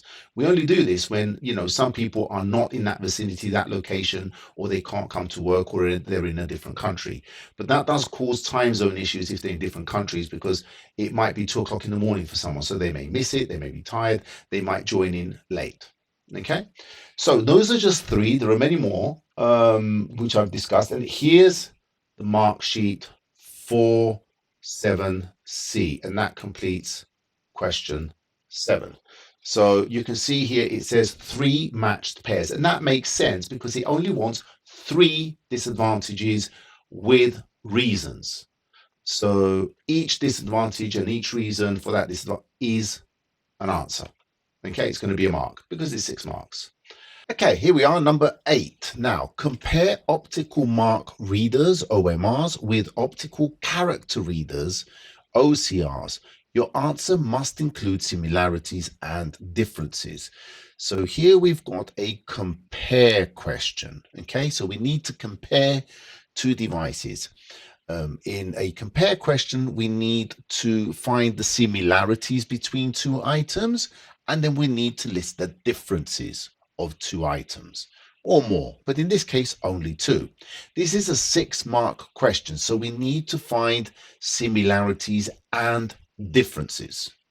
Now, usually you have the answers again in your head, but you think, nah, it can't, that's not an answer, that won't be a point. It is. Anything that you mention as a similarity or a difference is going to be a mark. But do not keep repeating yourselves by listing the same similarity using different words. Okay, you need to stick to finding new similarities and differences. So here we're comparing OMRs with OCRs. We want to find similarities and differences. So both of these are automated data entry devices, and we've got a number of automated data entry devices that we can use. So these are only 2. Now in my PowerPoint here, which I'm sharing with you, I've got some automated data entry methods for you. This first one here is the OMR, the optical mark recognition. Optical mark recognition, you have to mark with a pencil or a special pen or ink in a particular point on a printed media. You can't simply write or put marks wherever you want. You have to put them in pre-allocated spaces. And the way it works is light would shine on the paper, and where there's a dark mark, the reflection of light is less, and that's where it knows where you've put your mark, what you've chosen out of that, of the options you have, in this case 1, 2, 3, or 4. So optical mark is great for simple answers, multiple choice questions, data, maybe a voting ballot, maybe a survey, it could be a lottery tickets, you know, the lottery tickets that we fill in. You have to try and think of experiences that you've experienced with these things, and you can use those as an example, even if they're not in the mark sheet. So for me, I always think of, let's say, a voting ballot where you've got a list and you mark the one that you choose, or it could be multiple choice questions. The next one that we've got is a barcode reader. Now, again, this works with optics. So anything which has got light or uses camera or something like that to read the data, it is an optical method. It has to somehow read light. Okay, even if it's a camera, it's reading light. So barcode readers, so we know all of these. These are the black and white lines. The black and white lines and the way the black and white lines are arranged and their thickness will relate to a particular number. That number is also printed at the bottom of a barcode reader normally. On a barcode, you can see that number there. In case there's something wrong with the barcode itself, it's dirty, it can't be read, whoever's trying to read this information, they can punch in the serial number or the number underneath manually as a backup method. It uses light and reflection. Now, OCR, optical character recognition, what this does, this uses a camera to view something which is on printed media or printed somewhere, and it will, in that image, it will try, with the special software it has, it will try to identify characters. And you can see this is a number plate recognition system. So it will identify the area, the square area where the number plate is, and in there it will try and identify letters.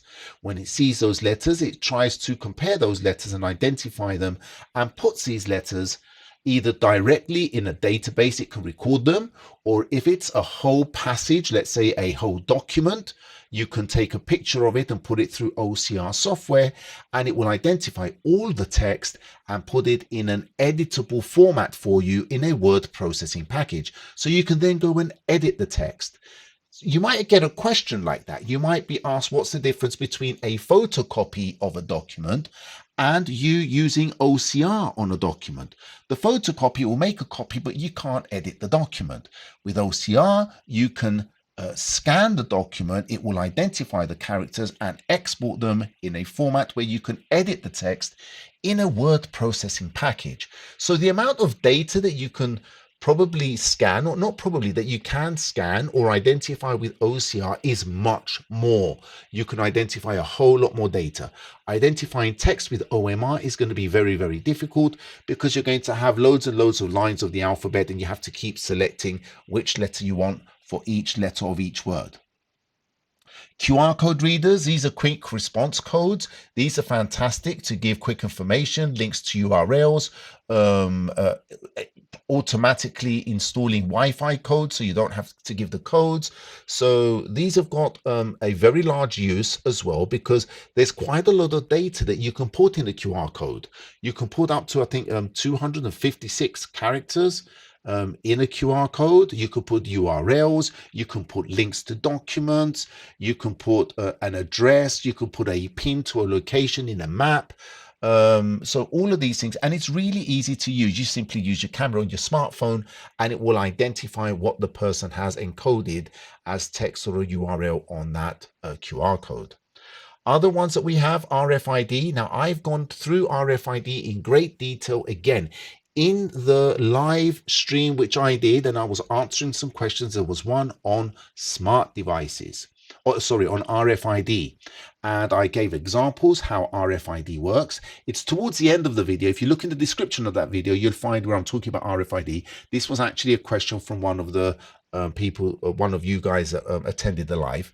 You wanted me to cover RFID. So essentially RFID, this is an optical, it goes through the reader creates a radio frequency. That radio frequency energizes the RFID chip. This line going all the way around, that's the antenna. It picks up the radio frequencies, which creates an energy field and energizes the chip, and the chip starts transmitting its data. So this is using radio frequencies to transmit data, and the communication is one way.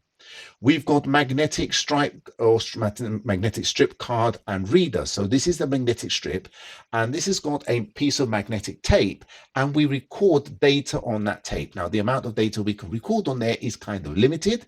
And, the disadvantage is because it uses magnets, it can be demagnetized easily. So if you've got it next to a mobile phone or next to a magnet, that data can be corrupted. And also the data is accessible to anyone who might have a skimmer device, so it's easy for them just to skim the card and read the data.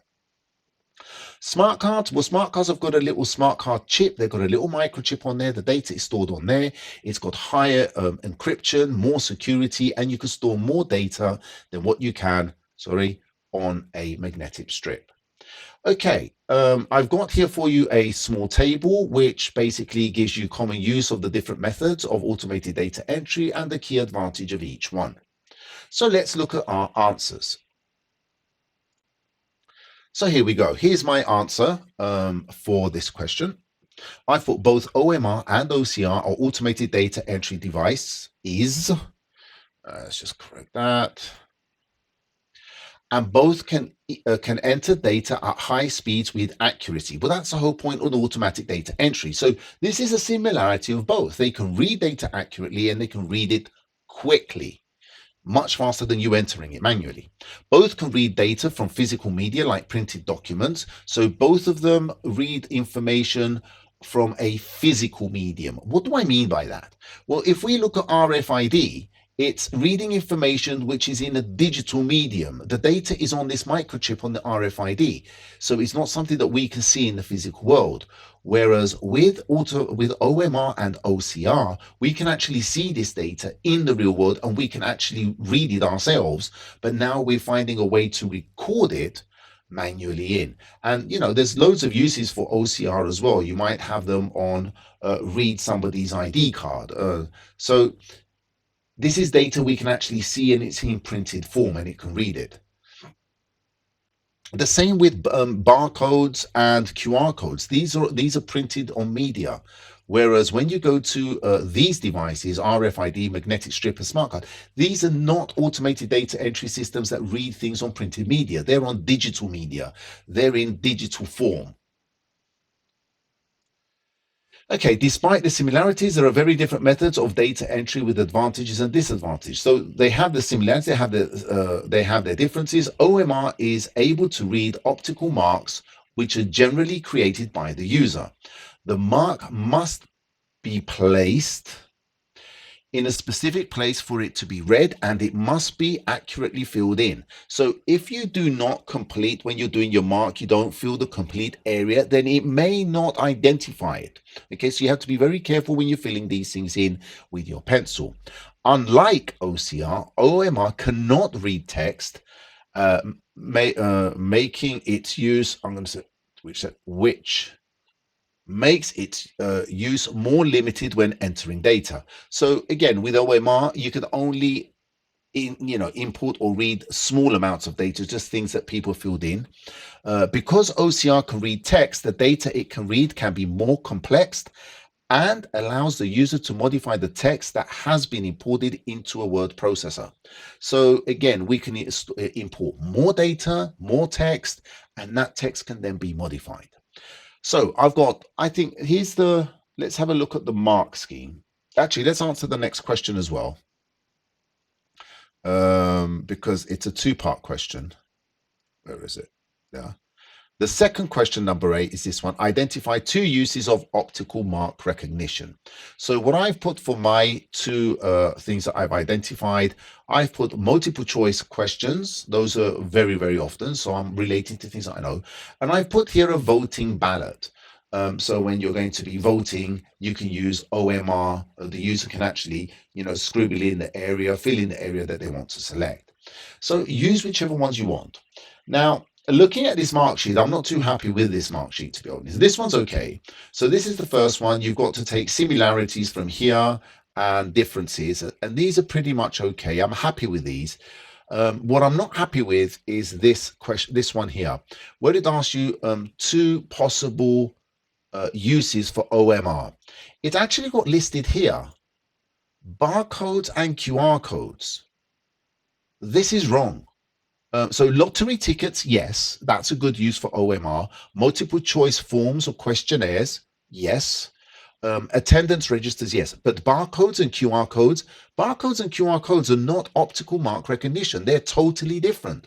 They do not read a mark. A barcode reads black and white lines. The QR code reads a complex pattern or black and white squares. So this technically is not optical mark recognition. So I have no idea what they were thinking, but they will put that when they put that in there. But that for me is wrong.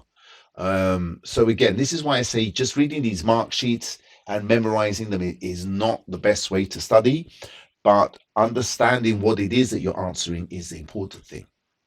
Okay, so that was automated data entry. This question is mainly related to paper 3 web design, but it's a theoretical part. It's the understanding of what it is that you're doing.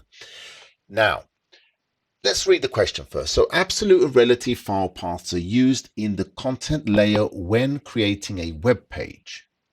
Explain the differences between an absolute file path and a relative file path. So an absolute file path and relative file path, what are they? Well, here I've got a folder, okay? And this folder is called year 10 webpage.test. So the folder where year 10 webpage.test is this blue outline here. And inside that folder, I have got a folder called images, and I've got some files. So if we have a web page like this web page here called bb.html, and inside that web page, I'm using pictures inside this folder, there are two ways that I can point to the picture inside there. So if we look at these absolute and relative references at the bottom, the picture that I'm linking to is called brickwork.jpg in both cases. But we can see in this case here, the absolute reference, that is using the entire file path. So that picture is actually found on my C drive in the users folder, administrator, downloads, year 10 web page test, in the folder images, and in that folder images is the brickwork. This is the absolute reference. So when your web browser is reading the code and it wants to find the picture to place the picture, it's going to follow this entire path here. Okay. And if this path does not exist, then it can't find the picture. So let's say I was to change, for example, instead of going from year 10 web page test folder. Now this percentage 20 is simply a space. If I was to change the name of that folder to web page only, then it will not be able to find that picture because the file path has now changed. This is the absolute. What is the relative reference? Well, the relative reference says from where your web page is, the web page you're viewing. So in this case, the web page I've got open is this one here, bb.html. From this folder, in other words, or year 10 web page test, from that folder, without even looking at that folder, so you're inside that folder already because that's where you've opened the HTML file, you want to go, there should be a folder called images. There's the folder called images, and the picture is inside there. So what would be the best method to use?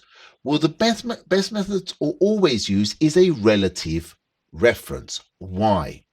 If I then take this folder, which I'm working on my computer, and I upload it onto a server, which is somewhere else, let's say a hosting service, and they give me some space here, and I upload my year 10 web page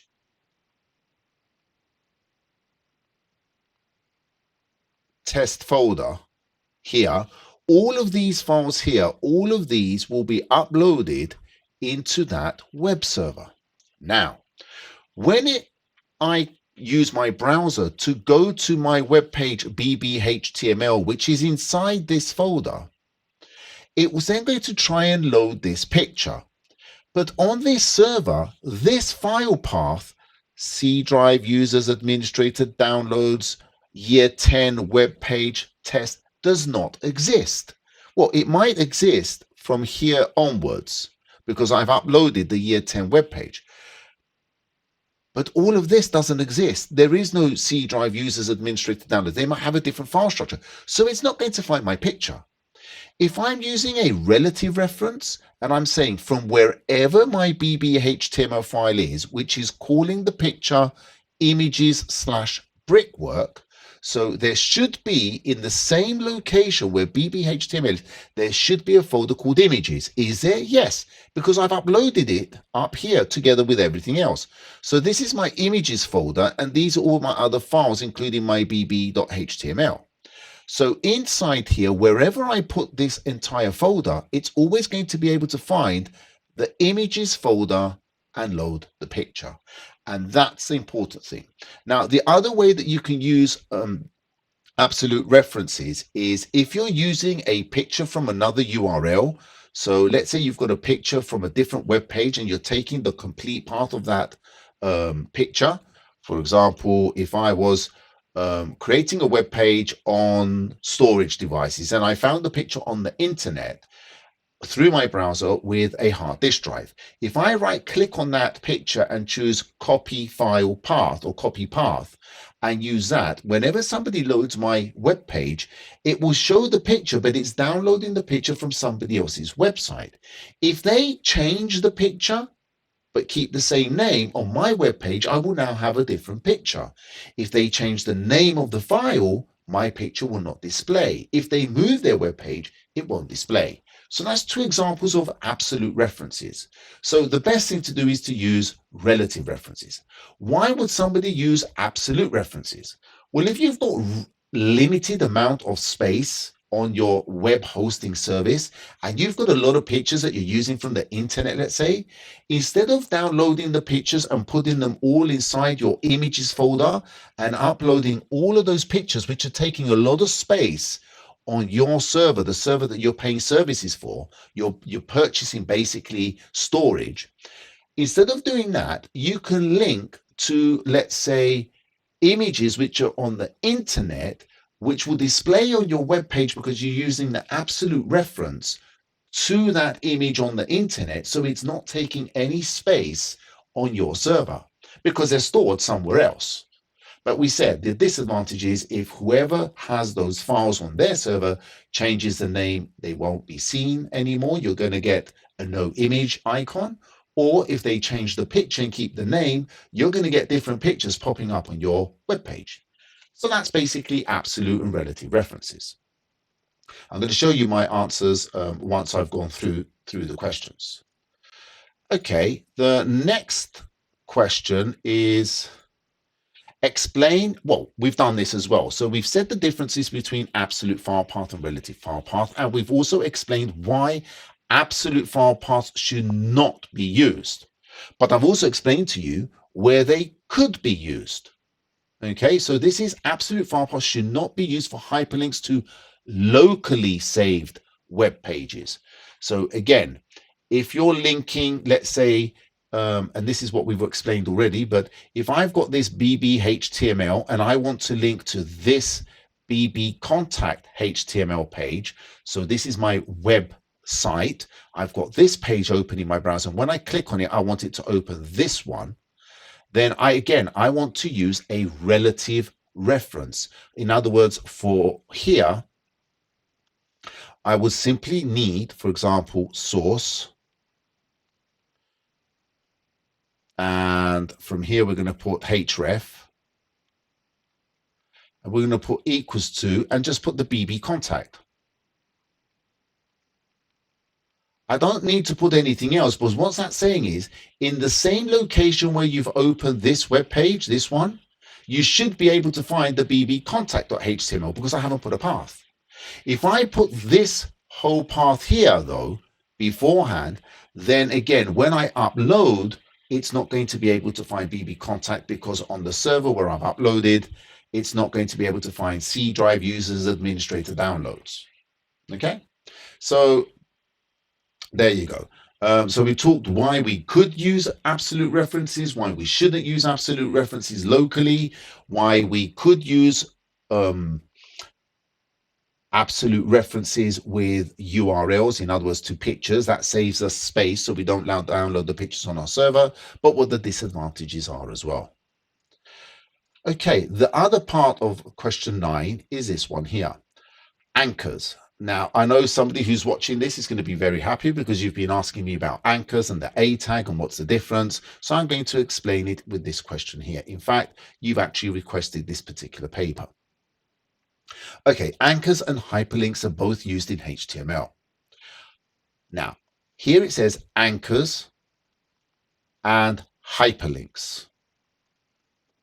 Now we need to understand that because it's very confusing. Both used in HTML. Compare an anchor with a hyperlink. Your answer must include similarities and differences. Okay, so there are two different things that we need to look at when we're looking at anchors and hyperlinks. In fact, this is a really bad question, but it doesn't matter. Okay, so here I've got examples of hyperlinks. Okay, now let's just make this a bit bigger so we can, there we go. That's like a type. Now, a hyperlink, any hyperlink, will use the href attribute, and that when it uses the href equals attribute, it means it is a hyperlink. So, and we're linking to whatever we put after the equals. Now, the href attribute is normally placed inside the A tag, otherwise known as an anchor tag. The tag basically means it uses the tags like this, and this is known as the A tag or the anchor tag. And this is where it gets confusing. So this here, this is a hyperlink to a URL. We can see it's using the href, okay, which means it's a hyperlink, and it's linking to a URL, in other words, a website. This is the complete URL. This is a hyperlink to an email. We can see it's using the A tag or the anchor tag in both scenarios, but the next attribute is href, which means it's a hyperlink. And this will link to a mail, to an email, mail to, so on and so forth, and that's what they're going to click on, the text contact me. This is a hyperlink to an anchor or ID or bookmark. It's got three different names. Okay, it's either called a bookmark or ID or an anchor. So again, this is a tag, the anchor tag, and it's a href, so it's a hyperlink, and this time it's linking to an ID, or otherwise known as an anchor, not an anchor tag. An anchor tag is this one. That's when you use the word tag. Okay, it's got the A inside the triangle brackets. When we specify an anchor, we're going to create an anchor. We're basically putting something like a bookmark somewhere in our web page, and we create that using the ID tag. So this is basically an anchor which has been used. It's an ID, and it basically calls that anchor or that bookmark bottom. So if this is my web page, down here somewhere in my code, I've got ID equals bottom at the bottom of my page. You can call it what you like. Now, the difference between a hyperlink and an anchor when it comes to this particular question is that hyperlinks can link to other URLs, emails, web pages, so on and so forth. When we use the term, what's the difference with an anchor, we're basically linking. So somewhere up here, I've got the text, go to bottom. And when I click on that, it will take me, it will jump my web browser to this point here where it finds that bookmark or that anchor. It's called an anchor. The anchor tag is this, the triangular brackets A, and that's called an anchor tag. And inside the anchor tag, we could put the different attributes. Okay, so you have to read the question carefully. In this particular question, it's basically asking us to compare an anchor with a hyperlink. So when we're comparing something, we said that we need to find the similarities and the differences. So an anchor and a hyperlink in this case will be, what is the difference between this one, a link to an anchor point? Okay, it's not talking about the A tag or the anchor tag. It's talking about the anchor itself, or you can call it a bookmark, and the difference between the rest of them. So let's say a link to a URL or to an email or even to a file. You can have, for example, ahref and put here revision.pdf. That will open a file. Again, that's a hyperlink. Okay, but this, sometimes they call it a link to an anchor. And in this question, what it wants you to identify is that the similarities are going to be, you can apply the hyperlink to images, either the anchor or the hyperlink to images, to text, or anything you like. A hyperlink will generally take you to another web page, another either a local page or another URL, or to an email or to a file. But an anchor will take you to a location in the existing web page. That's basically what they're looking for. Okay, so here's my answers for 9A, part 1 and part 2. So for explain the differences between an absolute file path and a relative file path, I've got an absolute file path refers to the location of a document or URL using its full file path. A relative reference refers to the location of a file starting from the folder where the web page is located. So the web page that you're looking at, from the location where that web page is onwards. Okay, for part 2, I've got to explain why absolute file paths should not be used for hyperlinks to locally saved web pages. This is strictly on locally saved web pages. So the other web pages that create your website. And this is only 1 mark. So you just want to show that if that path changes, essentially the link won't work. So I've got here, if the folder path is renamed or the location to a web page we are linking to has changed, then the links will not work. Let's just put a comma there. Okay, and let's have a look at that mark sheet. So for those 2 parts, that's what it's got for the mark sheet. Again, you can see my answers are kind of different. I'm using more basic language, but I'm showing an understanding of the question and the answer, and that's what's important here. Okay, let's go to B. Now, B is only 4 marks, and you need to show here that you understand that essentially an anchor is simply a point in the current web page that you're looking at. It's like a bookmark. Hyperlinks, well, those are the things that we generate to click on, and hyperlinks are things that take us to different places. So when we're clicking to go to another web page, or we're clicking to go to another URL, but we can also click on the hyperlink to take us to the anchor. The confusing thing here is that the A tag is actually called an anchor tag, okay? And that's, I think, where the confusion comes in. So if you stop using the A tag as an anchor tag and you just call it an A tag, it then makes more sense. So here's my answer. Both are links which the viewer can click on and can be applied to a text or images. Both anchors and hyperlinks use the anchor tag A to generate a clickable link to which will allow the viewer to navigate. So we can, both of these allow us to navigate within our web page or take us to another place. Hyperlinks will generally take the viewer to another web page in the website or to a different URL.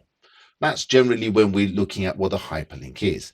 Anchors are like bookmarks, and this is where you're showing your understanding of what an anchor is. Okay, not the anchor tag, an actual anchor. It's like a bookmark.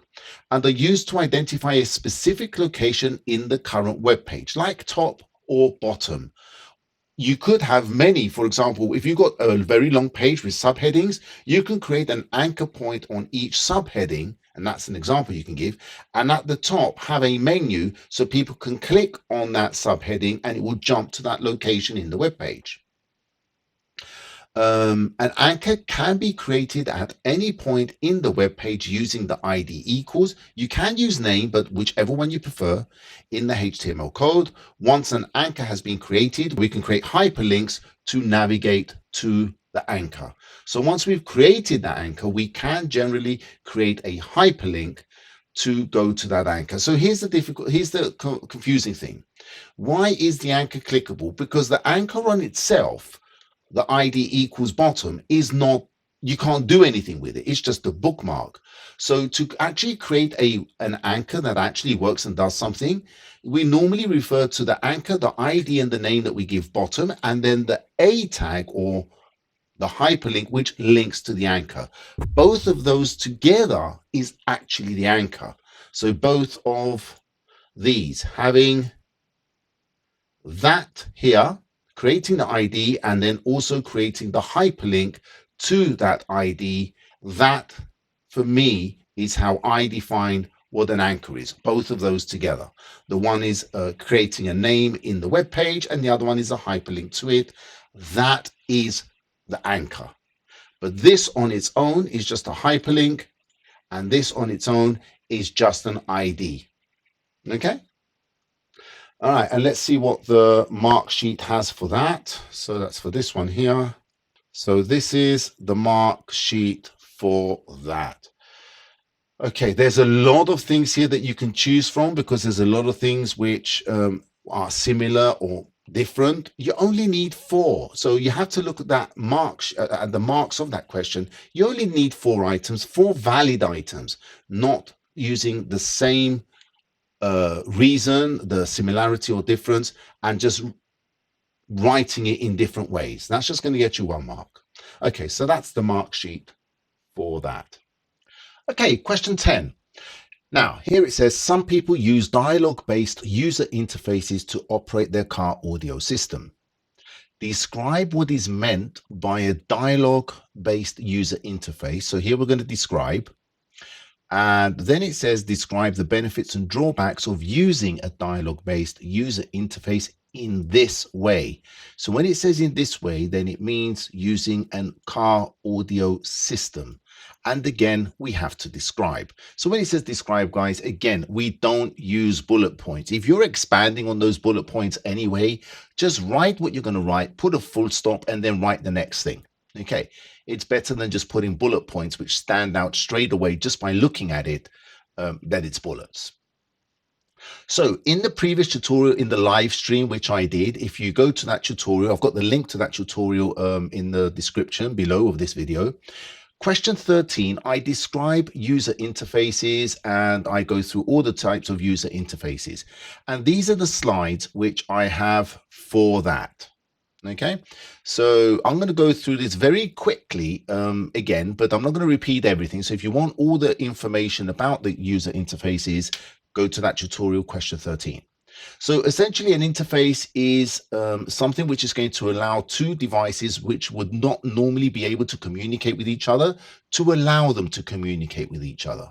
Okay, so in our case, when we're using interfaces on devices, we're getting a human to have the ability to communicate with a digital device, which is your computer or your smartphone or whatever else it is, and that device being able to communicate to you. And there are 5 different ways of doing this. The one is the graphical user interface, which is one that we all know, and this uses images and pictures for us to communicate. Command line interface, this uses text interface where you have to type the commands, you have to know the commands, and you have to type the commands accurately for it to work. With graphical user interface, it's much easier to start using it, but it takes a lot more memory and a lot more processing power, whereas CLI takes much less. Then we've got menu driven interface, something like what you get at an ATM when you go to the bank. It gives you a menu and you select items. This is really easy, but the amount of options that you have are limited. So you don't have a lot of options there. You can't do as much as what you can, let's say, with the graphical user interface or command line interface. Down at the bottom here, we've got a touch screen interface. This is usually when you go to, let's say, a fast food restaurant or whatever, you can select items quickly using the touch interface, making it much faster. Again, not as complex as a graphical user interface, doesn't give you much interaction or control over the interface like a command line interface, but it does allow for quick, simple input. It can get quite tiring after a while. Now, the one we're talking about now is a dialogue-based interface, and this is really good when you don't have, or your hands have to be doing something else, let's say, or your concentration has to be elsewhere apart from the device you're trying to control. And this is ideal when you're driving a car, because your hands have to be on the steering wheel, your eyes have to be focused on the road in front of you. So the best interface in this case would be a dialogue base. And dialogue comes from the Greek word dialog, and it basically means a conversation or dialogue. And you basically speak to the device. You speak normally, and the device listens. It picks up what you're saying through the microphone. It interprets what you're saying, and then it comes out and does the actions which you tell it or the commands you give it. And then it would normally confirm the actions and confirm the input that it's giving by speaking back to you through the speakers. So this is really great. And if you think about car navigation systems, they work like that as well. Instead of you typing in what you want, you can say, take me here. You've got things like Alexa and Siri, where it's a dialogue-based interface where you can ask for things and it will confirm. Car audio systems can tell you to turn the volume up or turn it down or change the channel. So it's great in these scenarios because it gives you more safety and more when you're doing or operating machinery or doing something where you need to be focused on something else rather than controlling the system. So with that being said, I've got here, where are we? Again, these are the slides which I've got from the previous tutorials. It's the same ones again. It's got here the different types of interfaces, their key features, advantages, disadvantages, and examples, because you could be asked about anything. And that question was about using a sat navigation system in the previous. Now it's talking about using a car audio system. The scenario is exactly the same. You have to focus on what the topic is about. And here we're talking about dialogue-based interfaces. The advantages and the disadvantages are going to be the same for every scenario. Okay, so here are my answers. I've put here an interface where the user uses speech or spoken words to give commands. The interface also interacts with the user through spoken words to confirm actions carried out. So here I've got two things: that you use words or speech and it will speak back to you, and you're giving commands and it's confirming the commands that you're giving. We'll look at let's have a look at, we'll look at 10A and 10B together.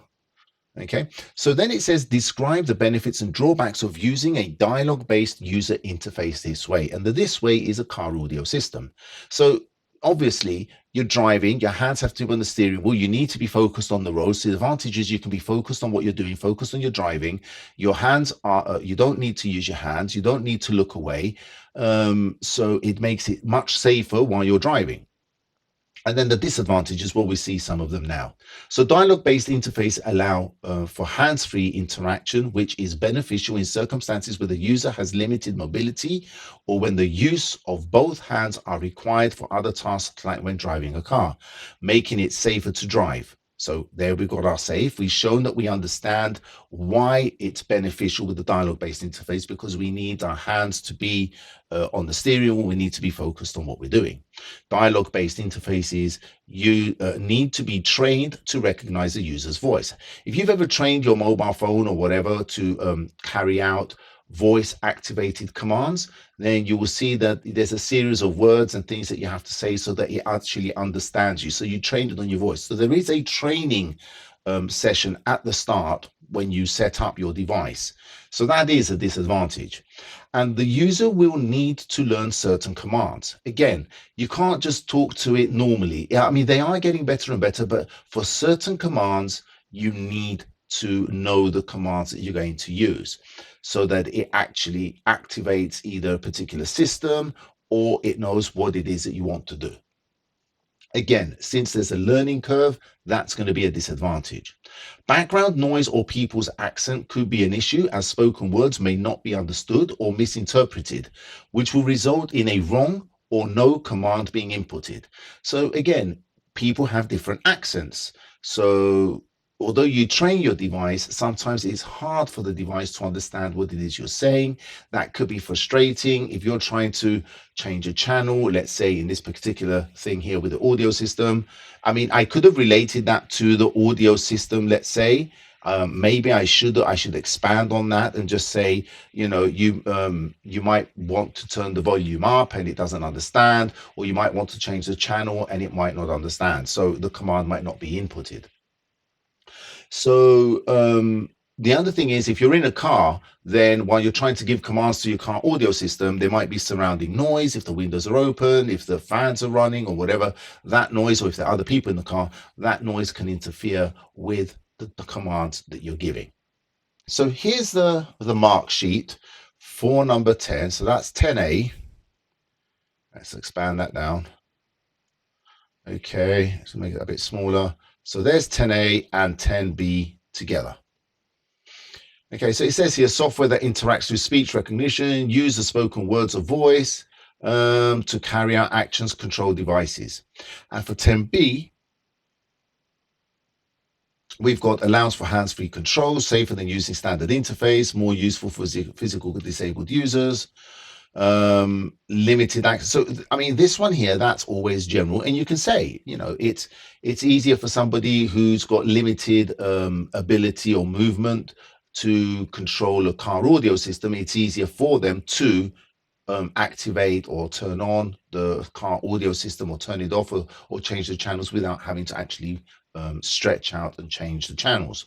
Limited access due to the number of commands stored. So we've got these ones here, which is what we've said. Here's it being trained by the user. It says here, can be distracting if the commands are not understood. Okay, the idea here is that if the commands are not understood, that's a disadvantage, and that could be a number of things. Either it's not accepting your input, it's doing something else because it's misunderstood. It could be distracting or frustrating for the user because it's not understanding them. Okay, question 11. Portable hard drives can be solid state drives, SSDs, or hard disk drives, HDDs. Explain why SSD may be better to use than the HDD. So what we're looking for here in this particular question is this. It says here portable hard drives. So your answer has to be related to using an external storage device. It's either an SSD or a HDD. And the advantages of using SSD over HDD with a portable hard drive, not a hard drive that you have installed as your primary internal secondary storage on your device, but one that you carry around with you. Okay. So for this, I have for you this slide here. So this is question 11. Now, here are the different types of storage devices. We've got magnetic storage devices, optical storage devices, and solid state drives.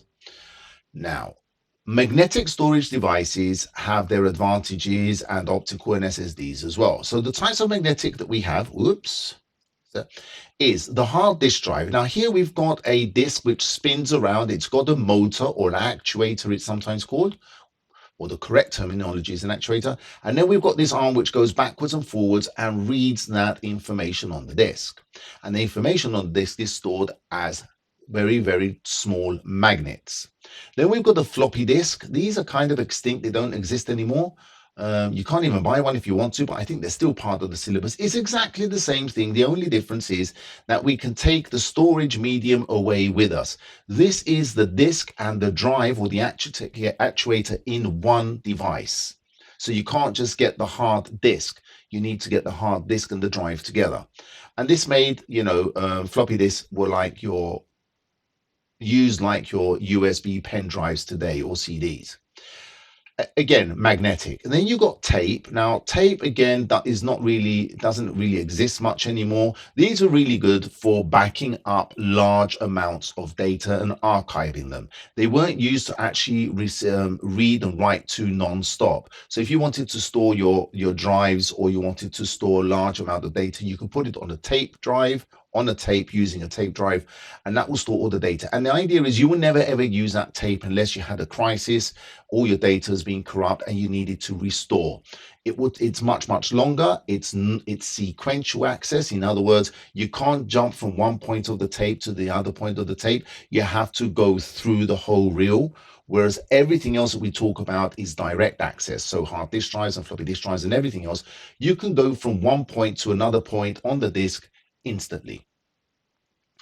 Then you got optical drives. So here you got CDRs, DVDRs, and then you got CDRW and DVDRW. So the R basically means this is a recordable drive. We can see here that the CD uses larger pits, whereas the DVD uses smaller pits. The smaller the pits, the more data you can hold. The way it works, a laser will shine on that disk, and if it hits on a pit, let's say it hits on that pit there, let's enable that. So if it hits on that pit, the laser beam hits on that pit there, it disperses the light. So what comes back is very minimal, meaning a zero. If it hits on a shiny area, let's say there, then you get a stronger reflection back, and that's a 1. Okay. And the more pits you have, the more data you can store, which is why DVD can store more. The RW basically means rewritable. So these work with a special kind of ink. And what happens when you hit the ink with a laser on a certain frequency, it makes a dark spot, meaning less reflection. If you hit the rewritable medium with a different frequency of laser, it will turn the color back to what it was. So it will make it more reflective. And that's what makes it rewritable. Solid state, these are devices which don't have any mechanisms. They don't have any machinery, any actuators or anything that has to spin them around. Magnetic and optical drives both need a drive. They need a motor. They need something spinning. They need something reading the discs, these circular discs or the tapes, while they're spinning around or moving around. So whenever you've got something like a motor or an actuator, you've got moving parts, things are going to be slower. So data transfer is slower. And the other problem is that it will also cause an issue if you shake that device or move that device while it's reading or writing. The delicate heads, like this head here, as it's moving, the head is actually so close to the disk, it is not actually touching, but it's very close. And if you shake that device or drop it while the disk is spinning at 7,200 revolutions per minute, that head will touch that disk. And what that will do on the disk, it will cause a scratch, and that will destroy the sectors on that disk. So there's a higher risk with these things to destroy data or corrupt data, because you can't move them around while they are working. Also, if you've got an actuator or a motor on the device like you do with magnetic disks or storage devices, and on optical devices which also have lasers, they require a lot more energy. So they're not as energy efficient as SSDs. SSDs are much more energy efficient.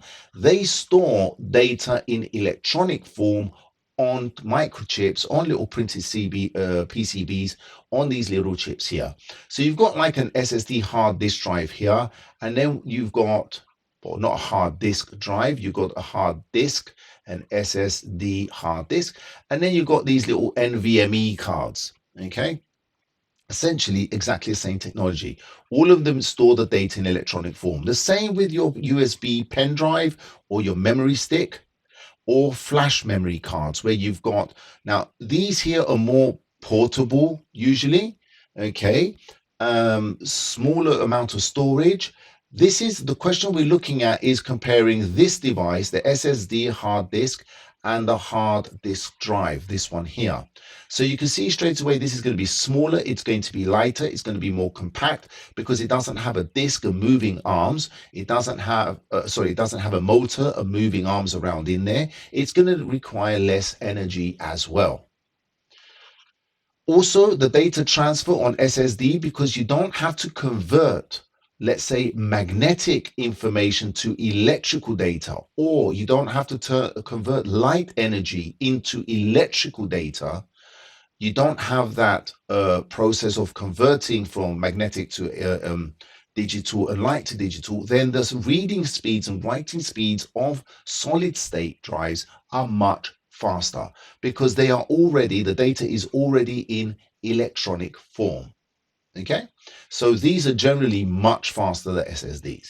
Now, flash memory cards, these are primarily used to expand memory on devices. If you want more memory on your phone, then you can use something, you can use these flash memory cards, and that will give you more storage on your device. The other memory cards are great for cameras, digital cameras. You can expand the memory on them. Tablet might have an expansion slot. Computers, laptops might have an expansion slot to put flash memory cards. Okay, I've then got for you here a table which gives you general characteristics of each type of storage device, the advantages and disadvantages. You can have a look through those. These are the things that I've already discussed. I'm not going to waste the time by reading this through. You can have a look through it because you can download this PowerPoint from the description in this, the description of this video. And then here we're looking at the rest of them. We've got some more CD, DVD, and Blu-ray discs. So this is a continuation of this table here. I didn't want to squeeze everything to make everything too small. Okay, so here's my answer. Unlike the hard disk drive, the solid state drive does not have any moving parts and does not need a drive, brackets motor, which makes the SSD lighter and smaller, therefore more portable. So I've just got 2 points there because I've said it's lighter and it's smaller. These are two advantages. Also, as the SSD does not have any moving parts, data cannot be corrupted by moving the SSD while it's reading or writing data, which is not the case with a HDD. So again, if it's reading or writing, you can move the SSD. It makes no difference because there are no moving parts to get out of alignment or scratch any disk. SSD drives require less energy, so it's more efficient, more energy efficient, and will not drain the battery of laptop or other battery operated device it's connected to as much as a hard disk drive. So if it's a portable device, you're plugging it into USB, it's going to be using the energy of your device to actually give energy to the disk. So if it's more energy efficient, then we're going to be draining our battery of the device we're using or the electricity it's using is going to be much more efficient. So let's say you're using a laptop and you connect your hard disk drive. If it's a hard disk drive, it's going to drain your battery a lot faster, so then you need to charge your laptop a lot sooner. Okay, so looking at the mark sheet for 11. So this is the mark sheet for question 11. Basically everything that we've talked about. You only need 4 marks. I probably put an answer which is more than 4 marks, but because I want to give you a complete answer. But essentially, if you hit on 2, 3, 4 of those points and describe them, you should be good. Okay, here we go for question 12. Now, question 12 says, where are we? Many media companies now provide media streaming for users to watch their television programs. Okay. Explain what is meant by the term media streaming and then describe the benefits and drawbacks of media streaming. Okay, well, let's first have a look at what I've got for you here. So first of all, I've got a slide here which I put together for you just to explain what media streaming is and give you some advantages and disadvantages.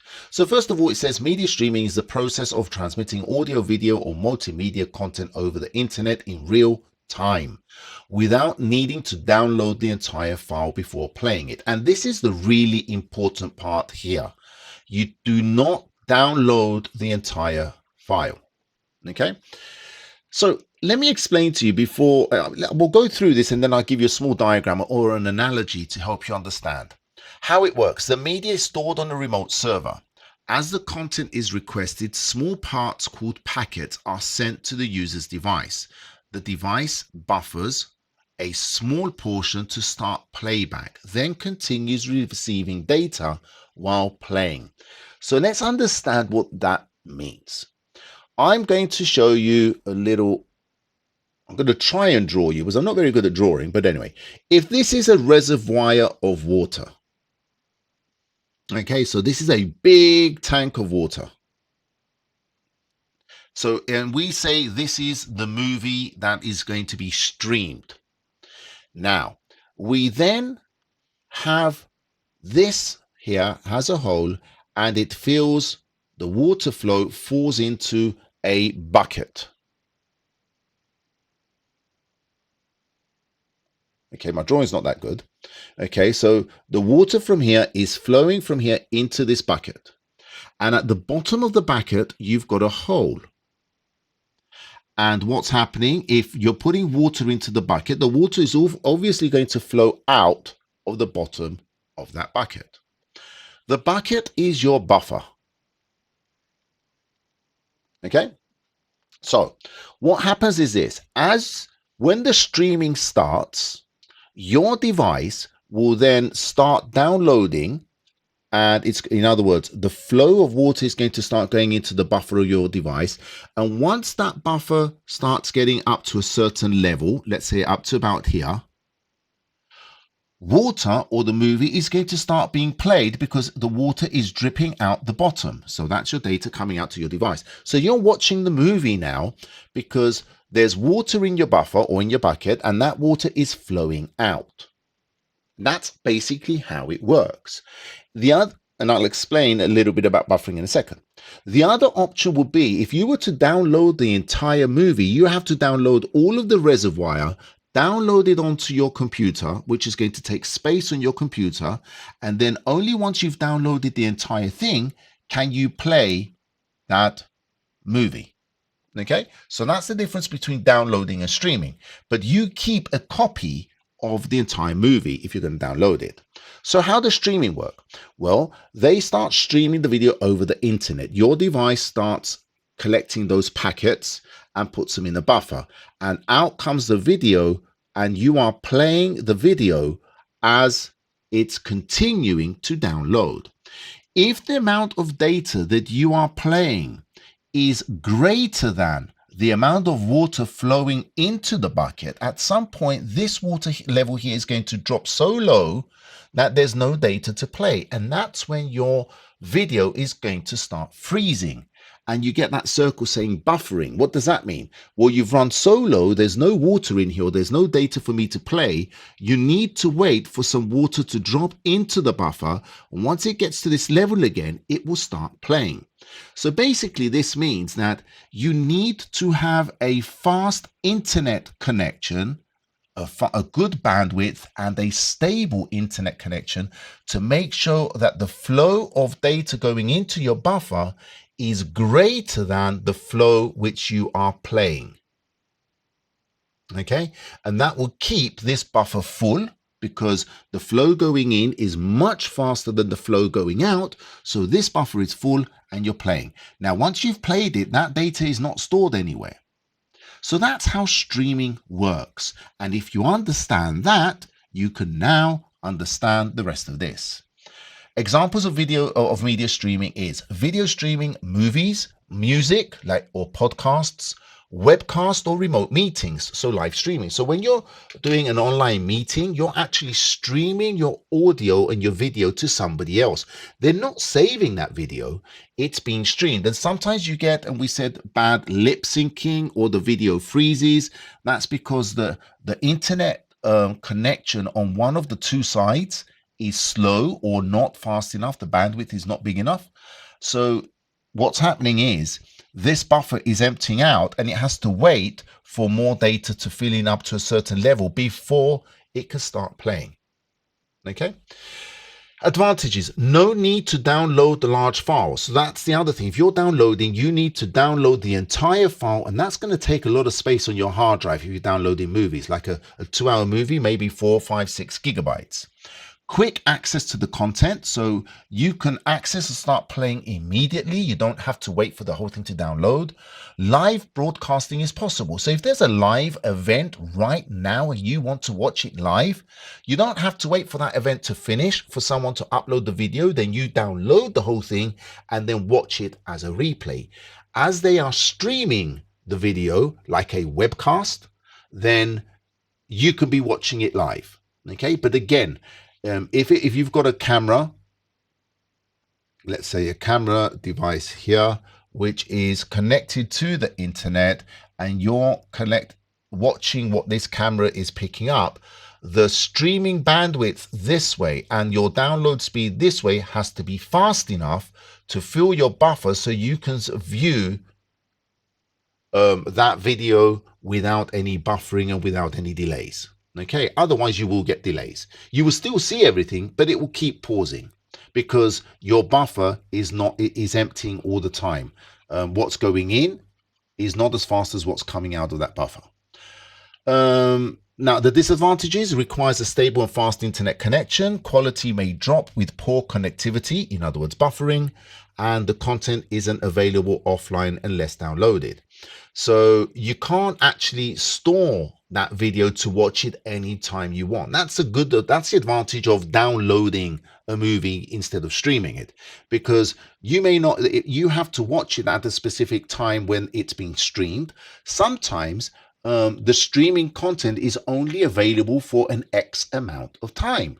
And if you don't watch it, then you can't watch it because the stream will stop. Whereas if you download something, you can download it and watch it any time you want, whenever you want, at any point in time you want. It's nothing that can be taken down because you've got a copy of it. So with streaming, like even if you think about Netflix, movies are available for an X amount of time and then they're taken down. You can't see them. So if you don't manage to watch the content while it's being streamed or it's available for streaming, you won't be able to watch it. So here's my answer. I'm going to leave this little diagram here.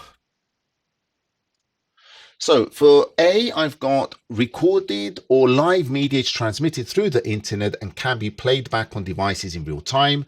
The media is viewed while it is being downloaded instead of having to download the whole file first. So that's just a little explanation of what media streaming is. Now, describe the benefits and drawbacks of media streaming. So here I've put media streaming allows users to view media or live events in real time instead of having to wait for the entire file to be downloaded before it can be watched. As the file is not downloaded, it does not reduce your storage capacity, so you're not wasting your storage on your device. Media streaming requires a stable internet connection so that the video does not freeze due to buffering. And so I could say here a stable and fast,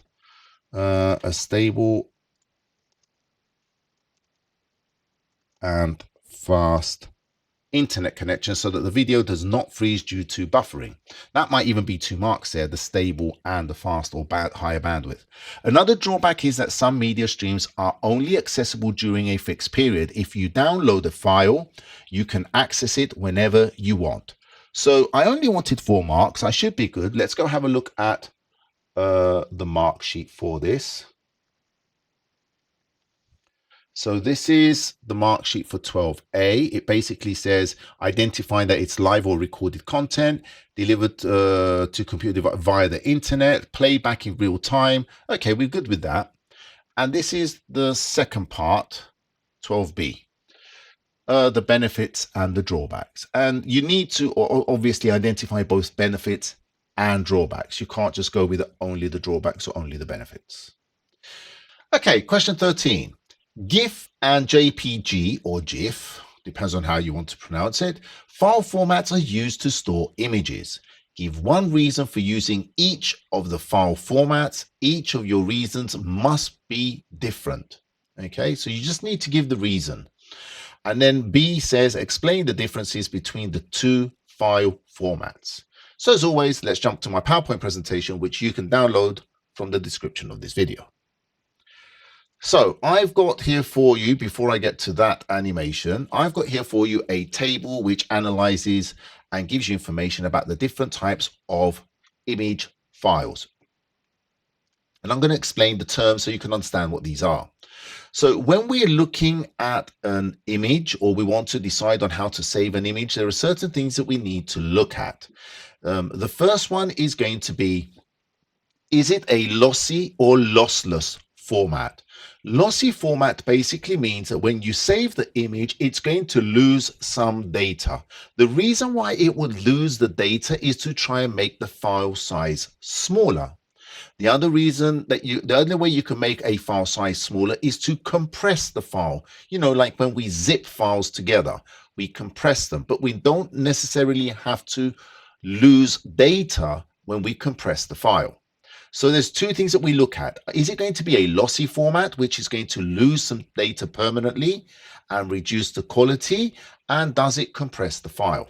When you take a picture or a photograph with your mobile phone, you're actually taking pictures and it saves them automatically for you using the JPG or the JPEG format, Joint Photographers Experts Group. That's what it stands for.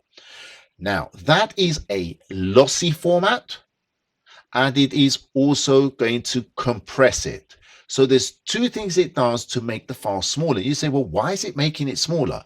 The reason your phones, your smart devices, your cameras are making the file smaller is because every picture that you take with your camera on your phone is actually approximately 50 to 60 megabytes. 50 to 60 megabytes. What you get when you take the picture is a JPEG file, which is only about between 4 and 6 megabytes. So 10 times smaller. Why? Because it's losing some data and it's also compressing the file. Why do we do that? Because if we didn't, you would take 100 pictures with your phone and then you will be out of memory on your phone. So you're going to need a mobile phone or a smart device which has got like 3 gigabytes or 10 gigabytes of storage so you can store some images on there. Okay, so that's a good way to use JPEG if you want good quality but lossy format so that the file is smaller and compression.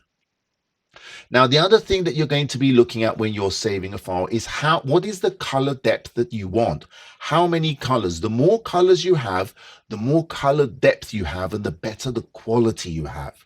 So if you're trying to paint a portrait of someone and you're only using 2 colors, then it's going to be black and white. If you're going to use, let's say, 100 colors, then it's going to be better. If you're going to use 1,000,000 colors, then you're going to get much better contrast and color blending. You're going to come out with a beautiful, very high detailed image or artwork. So the color depth is also important. The more colors you use, well, the bigger the size of the file. The bigger the size of the file, the more storage it takes, or the more time it's going to take to download from the internet. So the reason that you need this image is going to decide these factors. The other thing that we want to have a look at is, do we want to allow for transparency? In other words, all images have a rectangular shape. They have a dimension, a width and a height. But let's say I want a round image and I don't want the white border around that white image to show, then you can't do that with some file formats, but you can with some. That's called transparency. And if a file format supports transparency, it's great. Let's say when you've got a dark background and you want to have your color, you want to put your company logo on your website. You don't want a square white brick with your logo in the middle. You just want your logo to stand out. Just the logo without the white rectangular part. So does that file format support transparency? So here are the types of images that we have. We've got BMP, which is a bitmap image file. This is uncompressed and can go up to 32-bit color. That's millions and millions and millions of colors. In other words, each pixel is made up of 32 ones and zeros, okay, of color. A GIF or a GIF, this is the graphics interchange format. This is lossless, so it doesn't lose any. So the BMP is not a lossy format, it's lossless, and it is uncompressed. The GIF is lossless, but it's only limited to 8-bit color. In other words, a maximum of 256 colors. This is why when you see on social media some of these animated GIFs, the colors are not that good. That's because it's only got 256 colors. JPEG or JPEG with an E, we talked about this one. This is a lossy format. It is compressed and it does not support transparency. GIF, however, or GIF does support transparency. PNG, which is a portable network graphics, this is a lossless format, and a lot of people get confused with JPEG and PNG. Now, this can go up to 32-bit color, but it also supports transparency. Usually with PNG, you would only use PNG. You can use it for photographs because it can be high quality. It's got a good color depth, very high color depth. JPEG only goes up to 24-bit color depth because it gives 8 bits for the red, 8 bits for the green, and 8 bits for the blue. But usually when you're using portable network graphics, you're only using for images where you can actually distinguish each color, with logos and things like this. It gives you vector graphics, which is absolutely fantastic. TIFF, this is a tagged image file. This is the lossless, and it can be either compressed or uncompressed. In either case, depending on how you're going to save it, it is still lossless. It's not going to lose any data. Okay. But you can compress it so that it actually makes a smaller file size, goes up to 32-bit color, and it does allow transparency. So this is a nice little table. And here's an example of what I mean by animation. Oh, the good thing about GIF, it allows for animated images. So simple animation, great for web graphics. And this is the only one that really allows for animation. So if you want something moving, your only option is going to be a GIF file. So here's an example. I've got a picture background here. This picture background from my YouTube channel there from the header. This is a JPEG file. You can see it's not transparent. It's not moving. It's got a lot of color depth. There's loads and loads of colors there. Over here, I've got an animated GIF. And you can see, one, this is moving. Two, it's transparent. Can you see that it's going over? It's not taking a big white brick to show this display. So it has got a transparent background. And can you see the transition? If I pause that, look at the transition from being dark blue to yellow. You can see this scaling of colors. And that's because it can only use 256 colors. So you're not getting a very good contrast or a very good blend of the colors, which is why it looks very pixelated and jittery. Okay, so with that in mind, we now have, I've got for you here some notes. BMP files are not compressed. It gives you just what we've got in that table, but in a more text form. So whatever works best for you. And here I've got my answers. So we would use a GIF or a GIF to store animated images like logos. That's a good one. And JPEG we could use to store pictures or photographs because they give you a lot of color depth. You don't need to explain why. It just says give 2 uses. That's it. The next one, this is where we're going to explain the differences between GIF and JPEG. So here's my answer. Graphic interchange format, GIF, is a format that stores image. Now, I've put this here, graphic interchange. I've given the full name.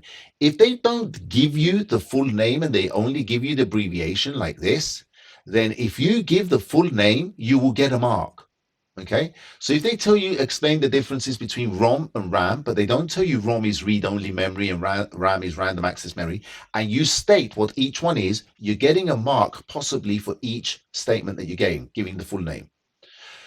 Okay, it is a format that stores images with 8-bit or 256 colors, resulting in a small file size. Joint Photographers Expert Group, so there's another mark there probably. JPEG can store images with millions of colors, up to 24-bit. Now, if you can remember this, that's fine. It shows you've got good understanding and knowledge, which means that the quality of the images are better quality than GIF. GIFs can be animated images and also provide for transparency, whereas JPEG does not support neither animation or transparency. So there's 2 marks there, okay, because I'm explaining the differences. I've got 2 differences there. JPEG is a lossless format, which means that every time the image is saved as a JPEG, data is lost. And this is true. When you save an image and then save it again as a JPEG and save it again as a JPEG, because the scripting language it's using to do the compression and to do the lossy format to reduce the file size, you're usually losing a little bit more data. Something not many people know. This is not the case with GIF, as it is a lossless format. GIF, when you save it, as you save it, it saves it. It's not a lossy format. It doesn't need to be because you've only got 256 colors. It's usually small files, so it's never going to be a really big file because it's only 8-bit color. Okay, let's go have a look at what the mark sheet has here.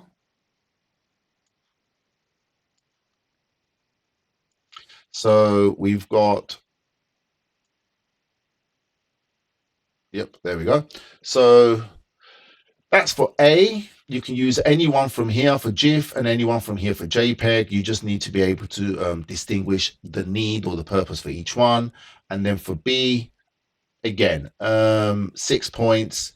You want to give, points on the GIFs and the JPEGs as well. Okay, so that's the mark sheet.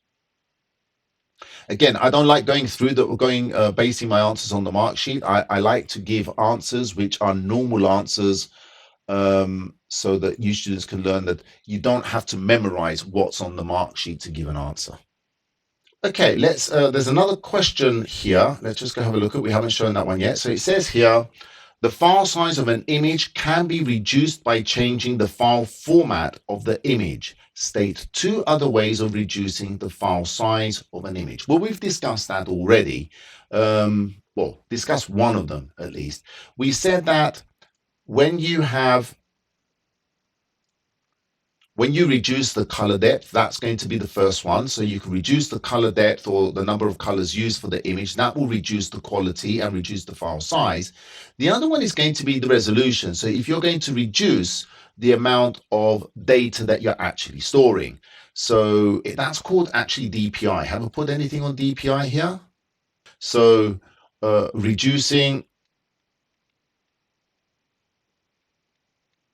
resolution reduces the image size.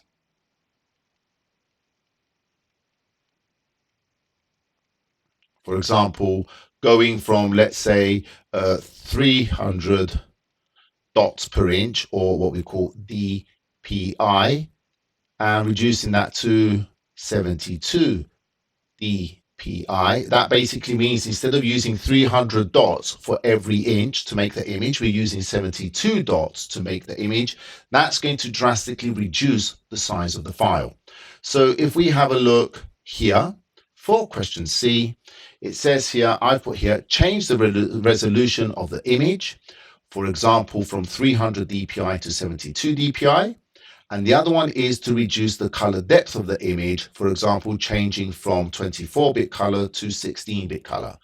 You don't have to put the examples. You only need to put, just state, because that's what it says. It doesn't say an example, but I've put that example there so that I can expand on the knowledge that you're gaining from watching this, and you can understand exactly what I'm saying.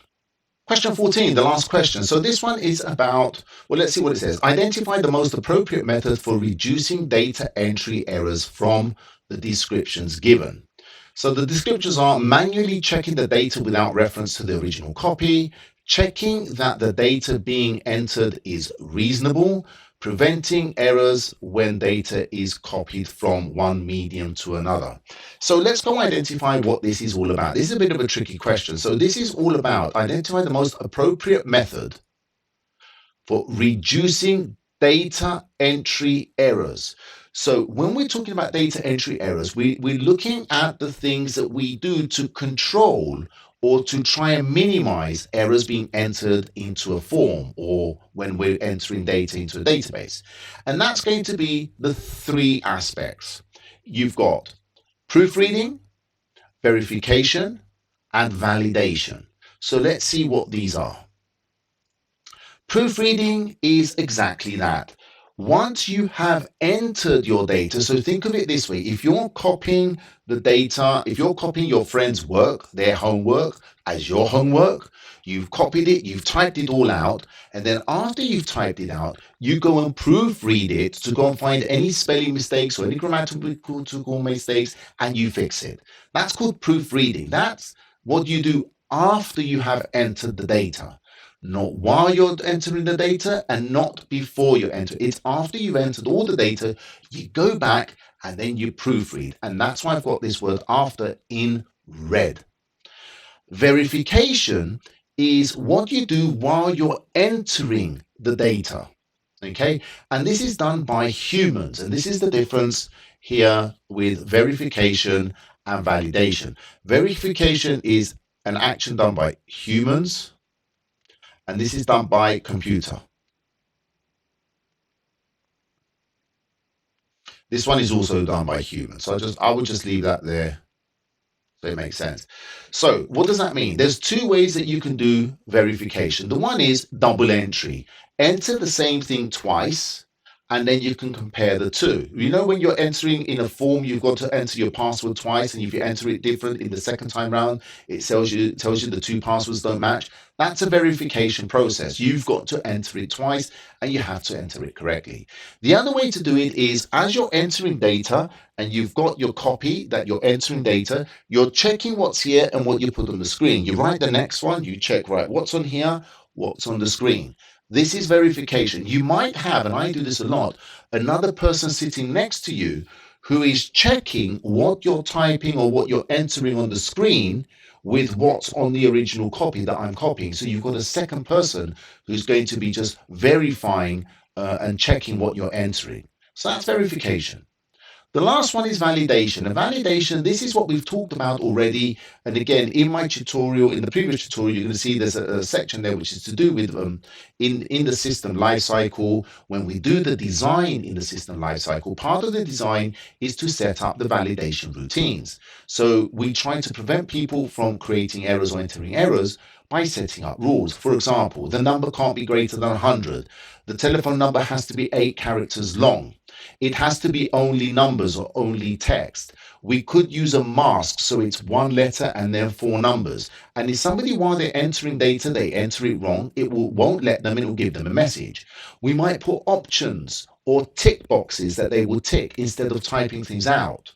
Okay, so these are validation rules. So knowing this, now we can go back to our question and analyze it. So manually checking the data without reference to the original copy, without referring to the original copy. And you're going to do this manually. In other words, you're going to do it. And you're not checking the original copy. This is going to be proofreading, okay? Because it's after we've done it. We're going to check it without checking the original, and we're doing it manually. Checking that the data being entered is reasonable. So while you're entering the data, is it reasonable? Well, that's a bit tricky. Let's look at the next one. Preventing errors when data is copied from one medium to another medium. So think about that. What do you think the answers are there? And here we go. Instead of reading them and wasting time, there are the answers. So the first one is going to be validation. Why? Because this is checking the data being entered is reasonable. So as you're entering the data, it's going to check to see if it's reasonable. Does it meet the validation rules? Okay. The other one is preventing errors when data is copied from one medium to another. In other words, I have my hard copy and I'm copying the data from here on my computer. This is one medium, that's another medium. Okay, this is a printed copy, and this is on my computer, I'm entering an electronic copy. That's a different medium. Okay, that was a long tutorial, a really long tutorial, but as you can see, we're not just answering the questions. There was a lot of material there, and we've covered a lot of topics, a lot of the chapters. We haven't covered them in full, but we have covered a large majority of a lot of those chapters. So I'm thinking this tutorial, together with the previous tutorial that I've got on the live stream, which you can find a link to in the description at the bottom of this video, then I think that should be enough to really give you a lot of knowledge and give you a good boost for the theory paper, which is coming up soon for most of you. So if you have found this useful, if you have learnt something new, make sure you like, make sure you subscribe, and make sure to come back and let me know how you did in those exams. Take care See you in the next tutorial. Bye-bye.